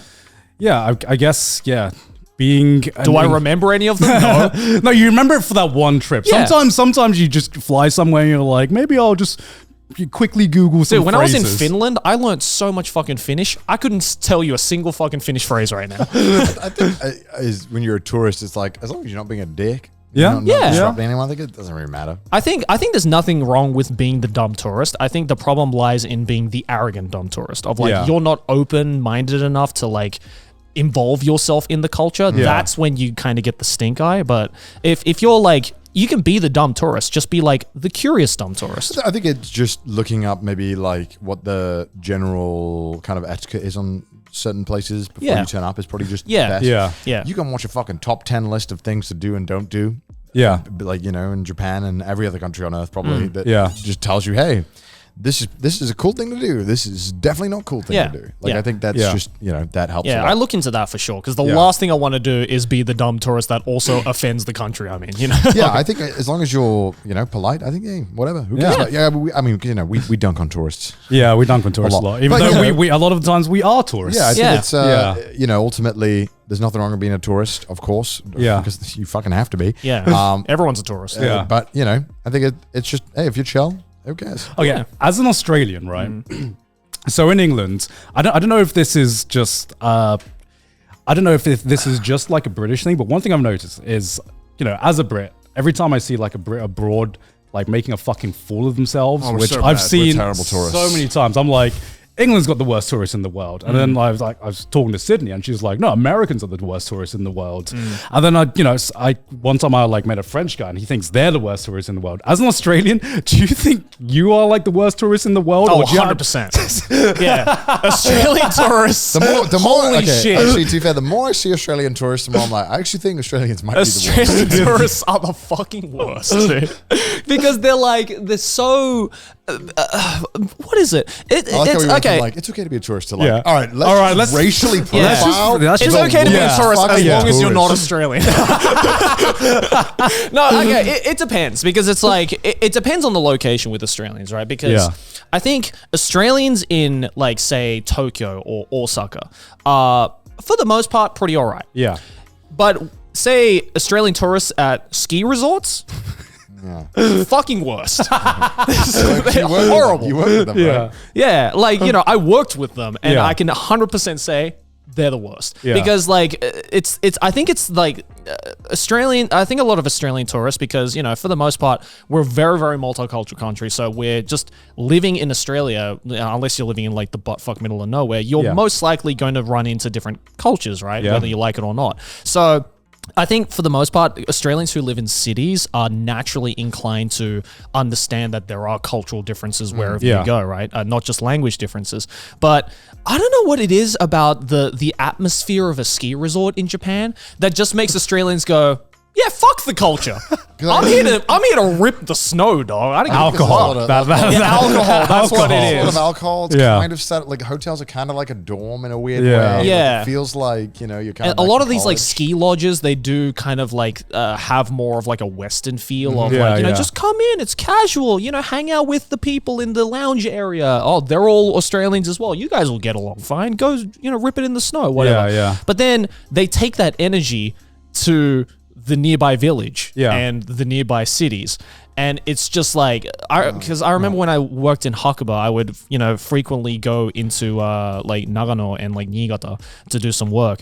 And you'll see those exact same like ski bro Australians in these cities. Yeah. Oh, wow. Yeah, Niigata and Nagano, because the two main ski resorts are in Niigata and Nagano. And you'd go into the cities and you would see the ski bros there. And they're just some of the most loudest, most obnoxious tourists I've ever met. I'm just like, bro, we're not in the ski lodges anymore. We're in a city with hundreds of terrified Japanese people. Calm down. Keep it in the lodge. That's funny. Yeah, I mean, I guess I just noticed as well. Normally, when I meet like British people in Japan, they coming to Japan, most of them are like pretty chill, right? Yeah, all of them are pretty chill. For some reason, I every time I see, especially English tourists, especially in like Southeast Asia, in Thailand, I saw. Well, it has a reputation. Right? Oh, I saw so many when I went to Vietnam, and every time I heard the English accent, I'm like, I do not know this guy. I am not my man. I am Thai for the rest of this trip, actually. That poor taxi driver who thought English people were gentlemen. I mean, I think there's certain destinations that, let's say, more bang for your buck money-wise, that I think attract a certain type of British tourist. Yeah. And probably other European tourists too, but mainly British ones. That Like what's like the main, like, I guess, party country or party location for like British people, for instance? It's like Ibiza or Spain. like Mallorca. So a lot of like the Spanish islands, some of the Greek islands. Because in Australia, that's Bali. Oh, And so when you go to Bali, I've personally never been to Bali before, but I've heard stories of just like the most obnoxious Australians in Bali, just like fucking trying to make it like their own. because you home. combine And like it's extremely cheap transport, cheap accommodation, and with more like the important, party atmosphere. parties party and atmosphere. extremely cheap alcohol. Yeah. Countries like I guess like Vietnam Yeah. and Thailand that are pretty cheap to eat and drink. God, and I stay. saw so many people from Essex in Vietnam, man. I saw there was this one girl who was clearly from Essex, like having an argument with like one of like the Vietnamese bartenders, The fucking waiters. like over like the price of this beer or something, which the price of this beer was about $1. And she was like, no, like I got 2 for 1, and she was like my shouting God. at this waiter. And then I don't know, I was like standing there for like 5 minutes, and the waiter just comes up to me and just goes, I fucking hate English girls. And I was just like,เข้าใจ I had that in Japan. I was in an izakaya, and this like group of like 4 young Australians like walk in. Yeah. And I could immediately hear from their accents, not from the city. Yeah. So they Boy, sit. Jono, what do you Yeah. reckon about this izakaya? It's like, oh, this place is kind of shit, eh? Yeah. So they just like sit down. They're so fucking loud. Even though we're in an izakaya with lots of people, I can hear them like clearly, like they're sitting next to me. And I remember this fucking like the waiter comes over, asks for whatever. They're ordering drinks and then they're ordering food. And this fucking girl just like goes, "Oh, so the fried chicken, is it free range?" And I'm just sitting there like, bro, you're in a fucking kinokura. Like what? Why are you expecting fine dining in a fucking dirt cheap izakaya? And I just started laughing. I'm like, She shouts to the waiter. huh? To the waiter. To the waiter. Oh my in like the most Aussie accent. Clearly, this guy doesn't understand. Right? He's just Right. like, oh, sorry. I think if you explained it in perfect Japanese, you'd be like, "What the fuck are you talking Yeah. about? It's like, what does that mean? What are you fucking talking about? Free reign? And she was just GMOs. and she was just like, and she just kept going on and on and on, being like, if it's not free range, I don't really want to eat it. And I'm like, dog, you should not be in Japan at that point. Just don't even bother. Just go to a fancy I restaurant. need to know if this eel died peacefully, Yeah. or if it died by hands of a man. Like you're one step away from being like, oh, so is this meal vegan or just fucking, oh my god. I'm like, dude, okay, I get that you have like, you might have like dietary issues or Yeah, whatever, yeah, right? yeah. Like, if you want to know like, oh, does this have peanuts because I have a peanut allergy or something, like, Dude, you're in the cheapest izakaya Yeah. in the middle of Tokyo. Yeah. Do not expect free-range chicken. Man's probably getting paid like $5 an hour to serve you. He's not getting paid enough to deal with that And I conversation. felt so bad because the guy had to go back and like get clearly like a God. staff who understood a little bit more English. Yeah. And just like this argument, it seemed like it went on for ages. And it's just like this manager's trying to tell him, being like, okay, so not gonna lie, we don't know if it's free range chicken, but we can guarantee it's good. It's tasty. It's probably frozen. It's 400 yen. I don't know what you're complaining about. And this girl just kept going on and on and on. I'm just like, dude, come on, man. Like, Yeah. why? Why are you doing this? So yeah, Australian tourists are the worst. Yeah. One thing I'll say about American tourists, the stereotype is that American tourists are the loudest tourists. Yeah. And I don't know if that's necessarily true, but for some reason, like every time I see an American tourist abroad, whatever country it's in, for some reason they always have the most recognizable voice in any establishment. Have you noticed this? I don't know why. Actually, I think every American I've seen in Japan has been super polite. Yeah. No, they have. Yeah. Yeah, they have. They have. It's very easy to hear them out. still. Yeah. Yeah. For some reason, you could be like the loudest like bar you've ever been to, and you'll just hear that one American accent that will pierce through everything being said. This cocktail's fucking delicious. It's just like, I I'm feel like I all don't right. know if it's because like we just consume so much American media Yeah. that it's an instantly recognizable kind of accent. I think that's why. Like, 'cause we hear so much American accents that when we hear it in real life, we're like, oh, I can immediately hear that. Yeah. Right. I don't know. I can't put my hand on it. Do you have that like level of, I don't know if you guys have it for British tourists, but like, do you have that like split moment where you hear that British accent, you're just like, my kinfolk? Oh no. Because I have that with Australian Yeah, tourists as well. most definitely. Except if it's in Southeast Asia, in which case it's probably I should They avoid ain't my them. mans. They ain't my mans. I'm Thai for the day. I only speak Thai.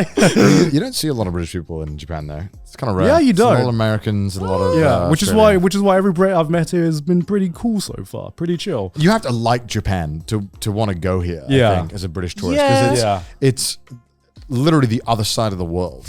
It's like a 20-hour flight. That's true. 14-hour flight. Like it's long. That's how I feel about Australians in Europe.